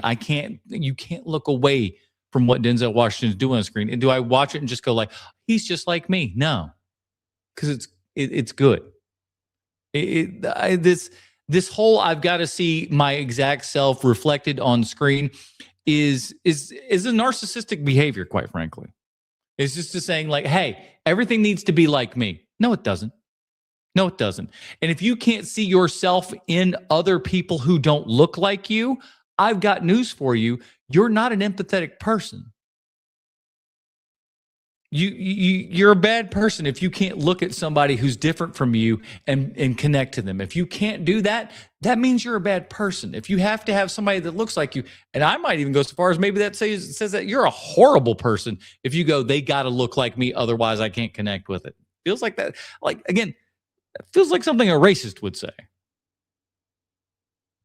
Man, and were filled with hope and walked out of the theater wanting to be a better person. And there are people that saw the Thunderbolts and loved the story about trauma and about mental health. They love the story about trauma. I didn't see the movie. I still haven't seen it. I heard it was decent, but boy, when we were off of the having to watch them, if you ain't got a boy, it's kind of nice not to have to. And it could connect with them in some way. And maybe it doesn't for you, and that's totally fine. And I'm saying this because there's a lot of people that love to see that other people are liking something and then like dunk on them or crap on them for. Yeah, if your opinions are bad, we're gonna dunk on you. If you go, this is great, and it's and we think it's terrible, why not? Why not? It's fun to crap on people. That's what I make this whole channel for. And like that's totally fine. If you didn't like it, that's cool. But like what you're doing is the equivalent of going up to the Taco Bell that you don't like. First of all, who doesn't like Taco Bell? What's wrong with you? Unless you're getting bad service at Taco Bell, then that's fine. And yelling at the people in line that do like Taco Bell and telling them how much you don't like it. That is fine. If you don't like it, then say you don't like it, move on to the next thing. But to sit there and make it a point to crap on people that do like something is, one, incredibly sad and self-centered. No, it's not. It's entertaining. It's entertaining. It makes me feel better. And hopefully you'll see it and realize the error of your ways. That's ultimately what I would like. I would like for you to just go, you know what? Maybe I was a dummy. Maybe I put on some weird rose-tinted glasses to be able to watch this movie. And maybe upon further retrospection, I realized that the movie was not as good as I thought. Maybe I had some excitement blinders on. I don't know. Because you have to let everyone know that you in particular, John on Twitter, didn't like it. But also because somebody really loves it. And that should be enough for it to be a thing. I mean, it's enough for it to be a thing, but what does that even mean? It's a thing. Well, yeah, it is a thing that exists. Dead on, sir. Dead on. You say you like foreign movies, but you've only seen Parasite. Yeah, I know those people too. I know those people. And honestly, I think a lot of Parasite love, and I'm going to sit there and tell you, I enjoyed Parasite. I saw it in the movie theater before it got, the big giant hype and everything. I saw it, at art house theater and all this kind of shit. And I enjoyed it. But I feel like some of the glaze that movie got was from American going audiences who normally would never, ever see a foreign language film. They saw a foreign language film. It was good. They understood it. They got the message that was being told to them, because it's a little bit on the nose. But they got the message that was going, and they felt like they were geniuses. They felt like they were very and let's be honest, these are mostly white people. They felt cultured. They felt cultured, and like, hey man, I watched this movie and I'm just like, I am a denizen of the world. The world of cinema is at the palm of my hands. That's what I feel like a lot of people that watched and enjoyed Parasite a little too much felt like. But yeah, if Parasite is like the extent of your knowledge, broaden them horizons, baby. Here are 5 foreign movies to kick off your foreign film journey. I gotta throw an honorable mention to In the Mood for Love. I think this is a great, subtle romance movie, but I don't think it's for everyone. It requires a lot of patience. It's a very methodical, and like I said, subtle story. So if that's not your speed, maybe skip this one for now. But at my 5 spot is a very easy watch in Train to Busan. I don't think the bar well, you gotta let people know what they're getting into when you drop that one on them. But yeah, bar is very high here, but I would say this is the best zombie movie I've ever seen. You get some great action scenes here, but even better characters, anchored with a father-daughter duo. If you decide to watch this one, grab the popcorn, but also grab the box of tissues. This one is definitely a tearjerker. Next up, I've got The Worst Person in the World, directed by Joaquin Trier. This is one of my favorite I've seen this one. Movies ever, period. If you're in your 20s and you feel stuck, you feel like you're on the wrong path, you've made a bunch of mistakes, this movie is a layup. You have to watch it. You will love it. I guarantee it. I'll be the first one to admit that I think Parasite is slightly overrated. It's a good Hey, no, you'll be the second one because I already did it, my friend. movie. I just don't think it's as great as everyone says. But Memories of Murder, directed by Bong Joon-ho, that's a different story. If you love Zodiac, directed by David Fincher, this is a really easy movie to recommend. Next up, I've got Old Boy, and I hesitate to even tell you what this movie is about. No, you don't need to know what Old Boy's about. Just know that you're going to see a time. You're going to see a time and a half, baby. Because I feel like it's going to give something away, and I want you to go in blind. Yeah, you just like need to know that like a man spends years in prison, like that kind of looks in the prison kind of looks like a hotel room. He's kept there for years, and then one day mysteriously he's let go. They put him inside of a box, they shove him out into the wilderness, and they open it up, and he has to figure out what the hell just happened. Like that's the best way to describe Old Boy. Now, what happens after that? Just expect a great action revenge story. If I have to leave you an ending that'll make you go, I'm sorry, what? With one little nugget, let's just say the third act or maybe the last 20 minutes of this movie is truly unforgettable. You will never forget the first time you watched Old Boy. And for my number 1 spot, you will have a very hard time finding a better film in La Haine. I still haven't seen that. Like I've seen it a million times in the little box in the little Criterion sale there and everything. It's still yet to do. James Gunn said something a few months ago along the lines of, we've already seen every take there is on Batman. Or maybe it was every story, this was last year, and not the point. Might have been story-wise. Every kind of Batman. Didn't they have that like rainbow Batman or something? Because the take I want to see in I Batman... don't want to see that, by the way. Batman Brave and the Bold, which is the DC Universe movie still in development that would be in the Superman universe, not the Matt Reeves universe, is I want Bruce Wayne, the struggling single father. And I mean, I want to see him struggling. I mean, I want him juggling family commitments because on top of Damian showing up in his life, he already has at least one other Robin, if not 2. I want to see Bruce Wayne, the ladies. They can't do all that. They can't, especially. It's gonna be a lot. It's gonna be a big ask for audiences, I think. Man striking out with women because his phone is blowing up too much because the Robins are trying to get a hold of him for non-Batman reasons. And I want to watch this Batman attempt to teach Damian Wayne his morals and ethics and how he reconciles his compassion with his violence while... Now, see, I do believe you can do that. I believe you can do that. That story can be there. He's casting the net a little bit wide, too wide earlier. But I think if he goes down just this kind of Damian, it's like maybe.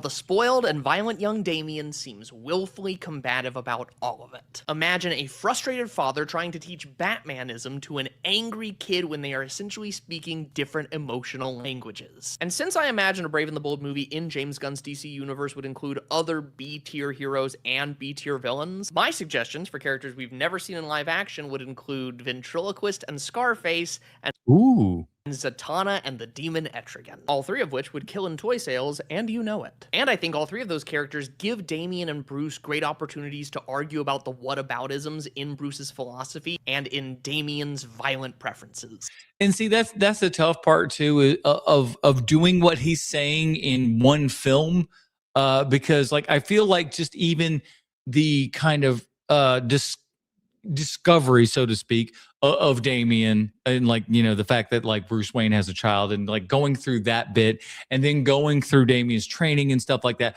And then on top of that, to do this other thing, I think you're asking a whole lot of one movie.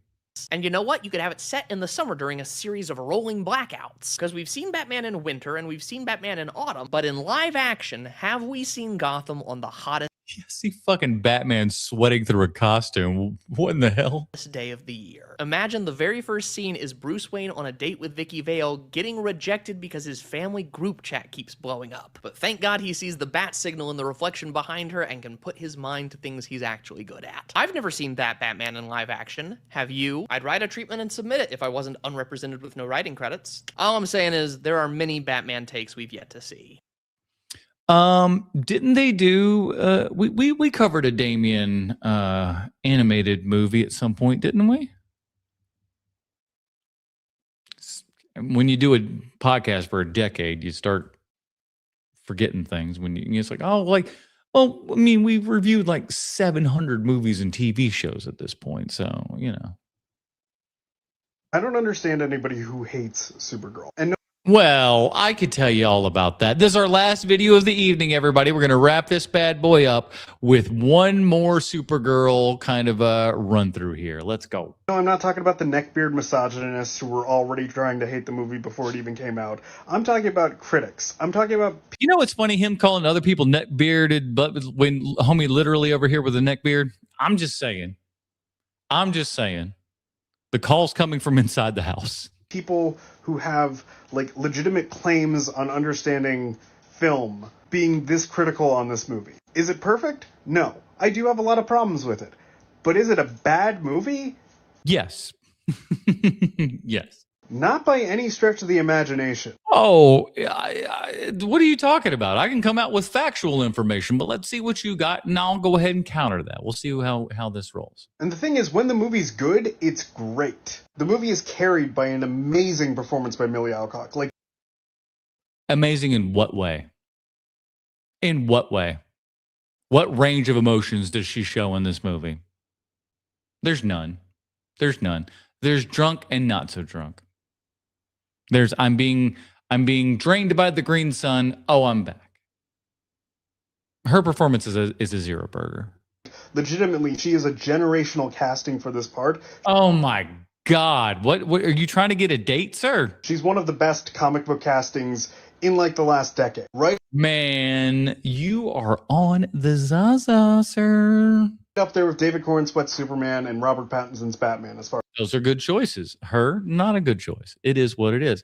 I didn't say this on the podcast, but I think even though she's aged out because Hollywood would never allow this, but she was an actress. But the writer of Supergirl, who was an actress and everything, I think she's better looking than Millie Alcock, and I would have rather seen her be Supergirl, to be quite frank. They're about the same size and everything, so all of that would be close, but I think she's a better looking lady. As far as I'm concerned. And the movie has a really strong emotional through line that really carries the entire thing. Everything with Does it? Krypton and Crypto and her depression and how she's dealing with her grief. By drinking? Because that's it. That's all she does is drink. Are done fantastically. It's really, really good stuff. Again, how? How has it done? So you're just saying it's good. I even think the villain is a lot better than he's getting credit for. He's fair at best. At best. Like, yeah, Crumb of the Yellow Hills is not an amazing bad guy. He's nowhere near, like, the peak of comic book villains. But he doesn't need to be, because that's not the point of the story. The point of the story is not the villain. The point of the story is the emotional through line of the two leads. Which don't happen. What are you talking about? There's no through line. No one evolves. No one changes. Nothing happens. That's the problem with the movie. Nothing happens. She doesn't change at all. She only changes when she's forced to change. That's it. Outside of that, it's just like, oh, God, do I have to? I guess if I have to, I'll help this girl, and it benefits me at the same time. Kar-El in this is horribly represented on screen. Horribly. Tara and Ruthie. Both of them are great, and both of the character arcs are great, and the relationship. Again, no arc. You're wrong. There's no arc to any of these characters. What do any of them learn? How do any of them change? They do not. Relationship is great. And like I think people are forgetting what a bad superhero movie looks like, because there are a lot of really bad superhero movies, and none of them have this sort of emotional through line. Like there were moments in this movie that I legitimately teared up. I never teared up during Green Lantern or Batman and Robin. What did you tear up in this about? You gotta say what you got teared up about, man. Or Elektra. And like honestly, I think the emotions here are more powerful and more well represented than most recent Marvel movies. You're just wrong. Like I didn't feel anything in Fantastic Four, and they really tried to make me feel something in that movie. Well, that's because, you don't really have I mean, I got a pretty strong connection with Fantastic Four, so it made me feel a little bit of something. But, I come from a family who literally I'm a second generation Fantastic Four fan. My dad was a Fantastic Four man from the 60s. I got an unbelievably large amount of Fantastic Four books from the 60s and 70s in a closet right over here. Trust me. Big FF fan, but not everybody's like that, for sure. But again, yes, the movie does have problems, okay? Most of those problems, though, I think come from the directing and, quite frankly, the music supervision, which... No.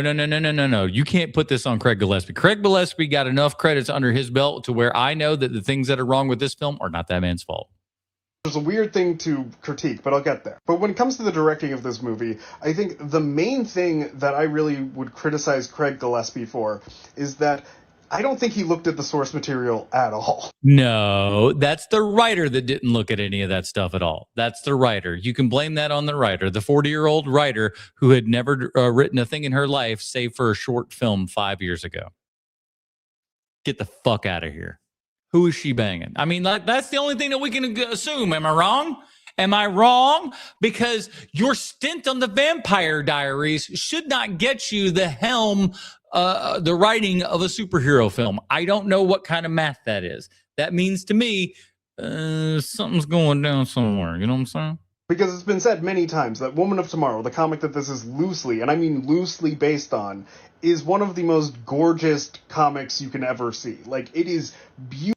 I feel like you got to look at James Gunn here, because he is ultimately the person that kind of gives the final thumbs up on everything here, because it is the James Gunn DCU, as it were.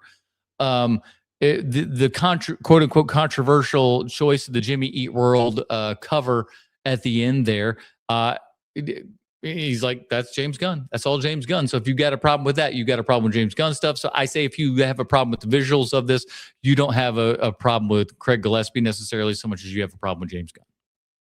It is what it is. Beautiful from beginning to end.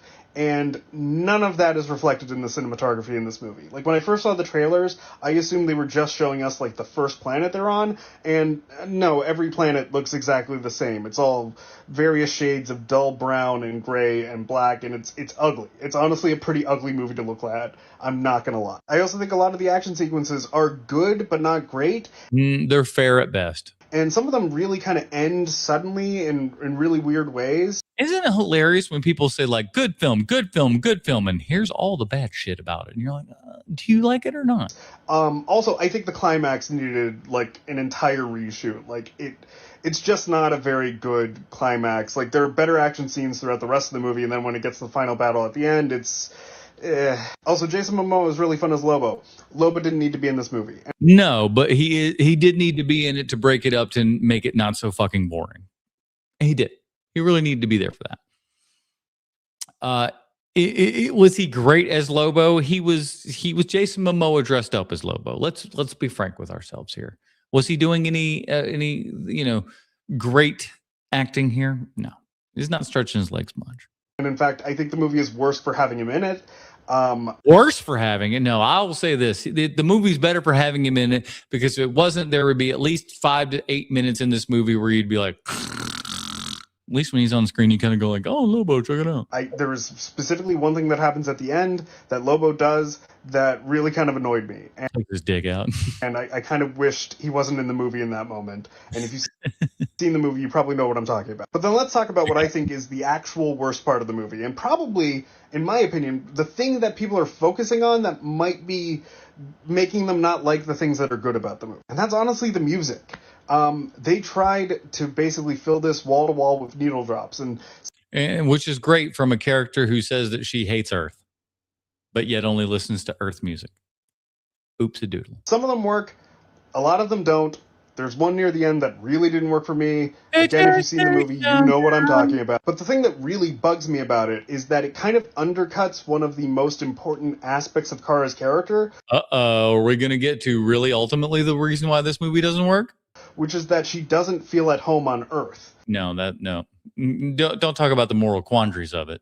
And yet, they decided to give her an iPod filled with Earth songs. And of course, this feels really derivative of, Guardians of the Galaxy. And derivative? This is a straight rip. James Gunn running the DCU. I'm sure a lot of people are going to They give Star-Lord a Zune, for heaven's sake. Pointed him for this. Honestly, I don't think he would have told them to do that. I think this is something that maybe the director came up with. Nope. This is James Gunn. It's been confirmed, my guy. To justify needle drops, or maybe it was in the script. I don't know whose idea it was. It was a bad idea. And it really kind of undercuts. That's the best part is when they were asking Gillespie, he was just like, that was a James Gunn thing right there, man. That would be a lot of moments in the movie, especially at the end with the most infamous needle drop in the movie. Again, if you've seen it, you know what I'm talking about. I really didn't think that needle drop was all that bad. I mean, it was fine. And I think that sequence would have been so much more powerful if it had been scored with a Macarena. Really strong central theme for Supergirl. They needed to get a really good composer for this. I don't know who. Working 9 to 5, what a way to make a living.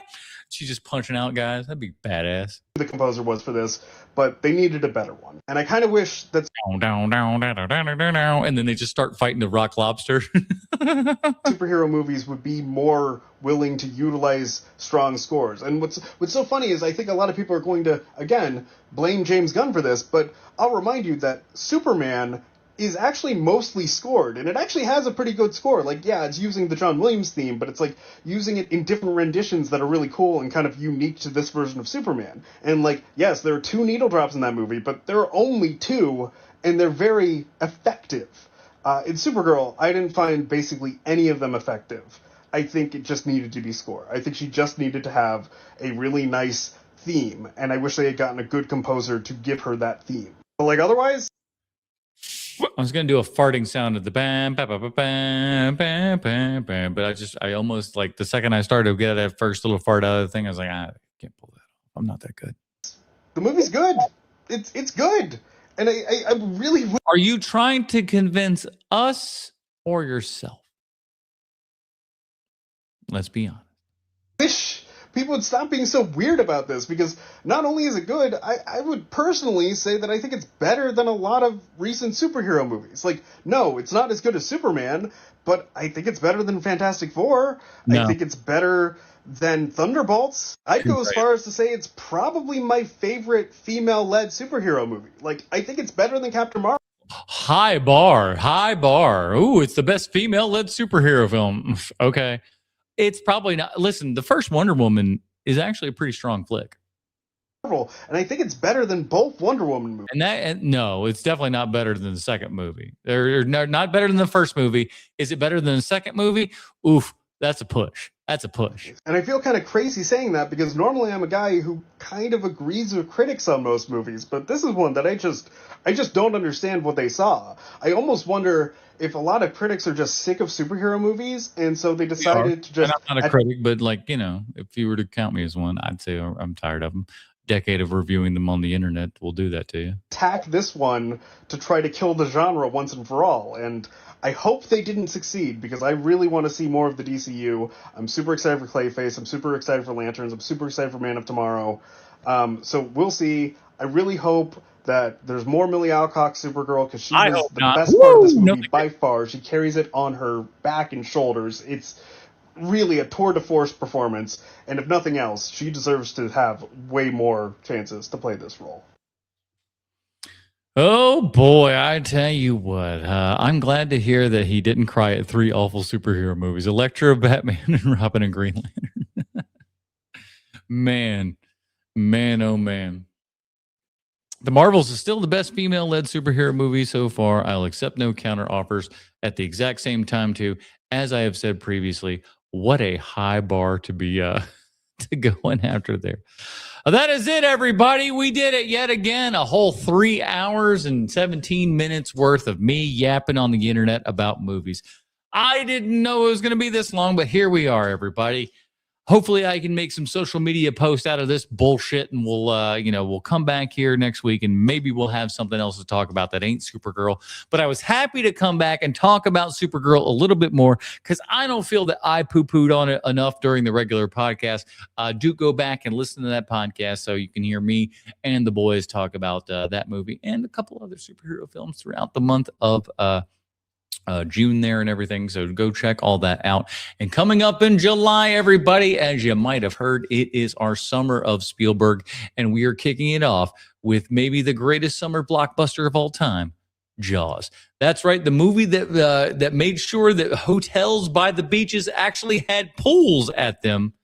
We'll be talking about Jaws. And if you're lucky enough to be in a place that's like me and has a screening of Jaws available on the 4th of July, for heaven's sake, do yourself a favor and go watch Jaws on the 4th of July on the big screen. It will make you so happy, and will check off a desperately needed checklist in your life. So go check all that out. That is it, everybody. Join us on Sunday when we're talking Jaws. Adios, everybody.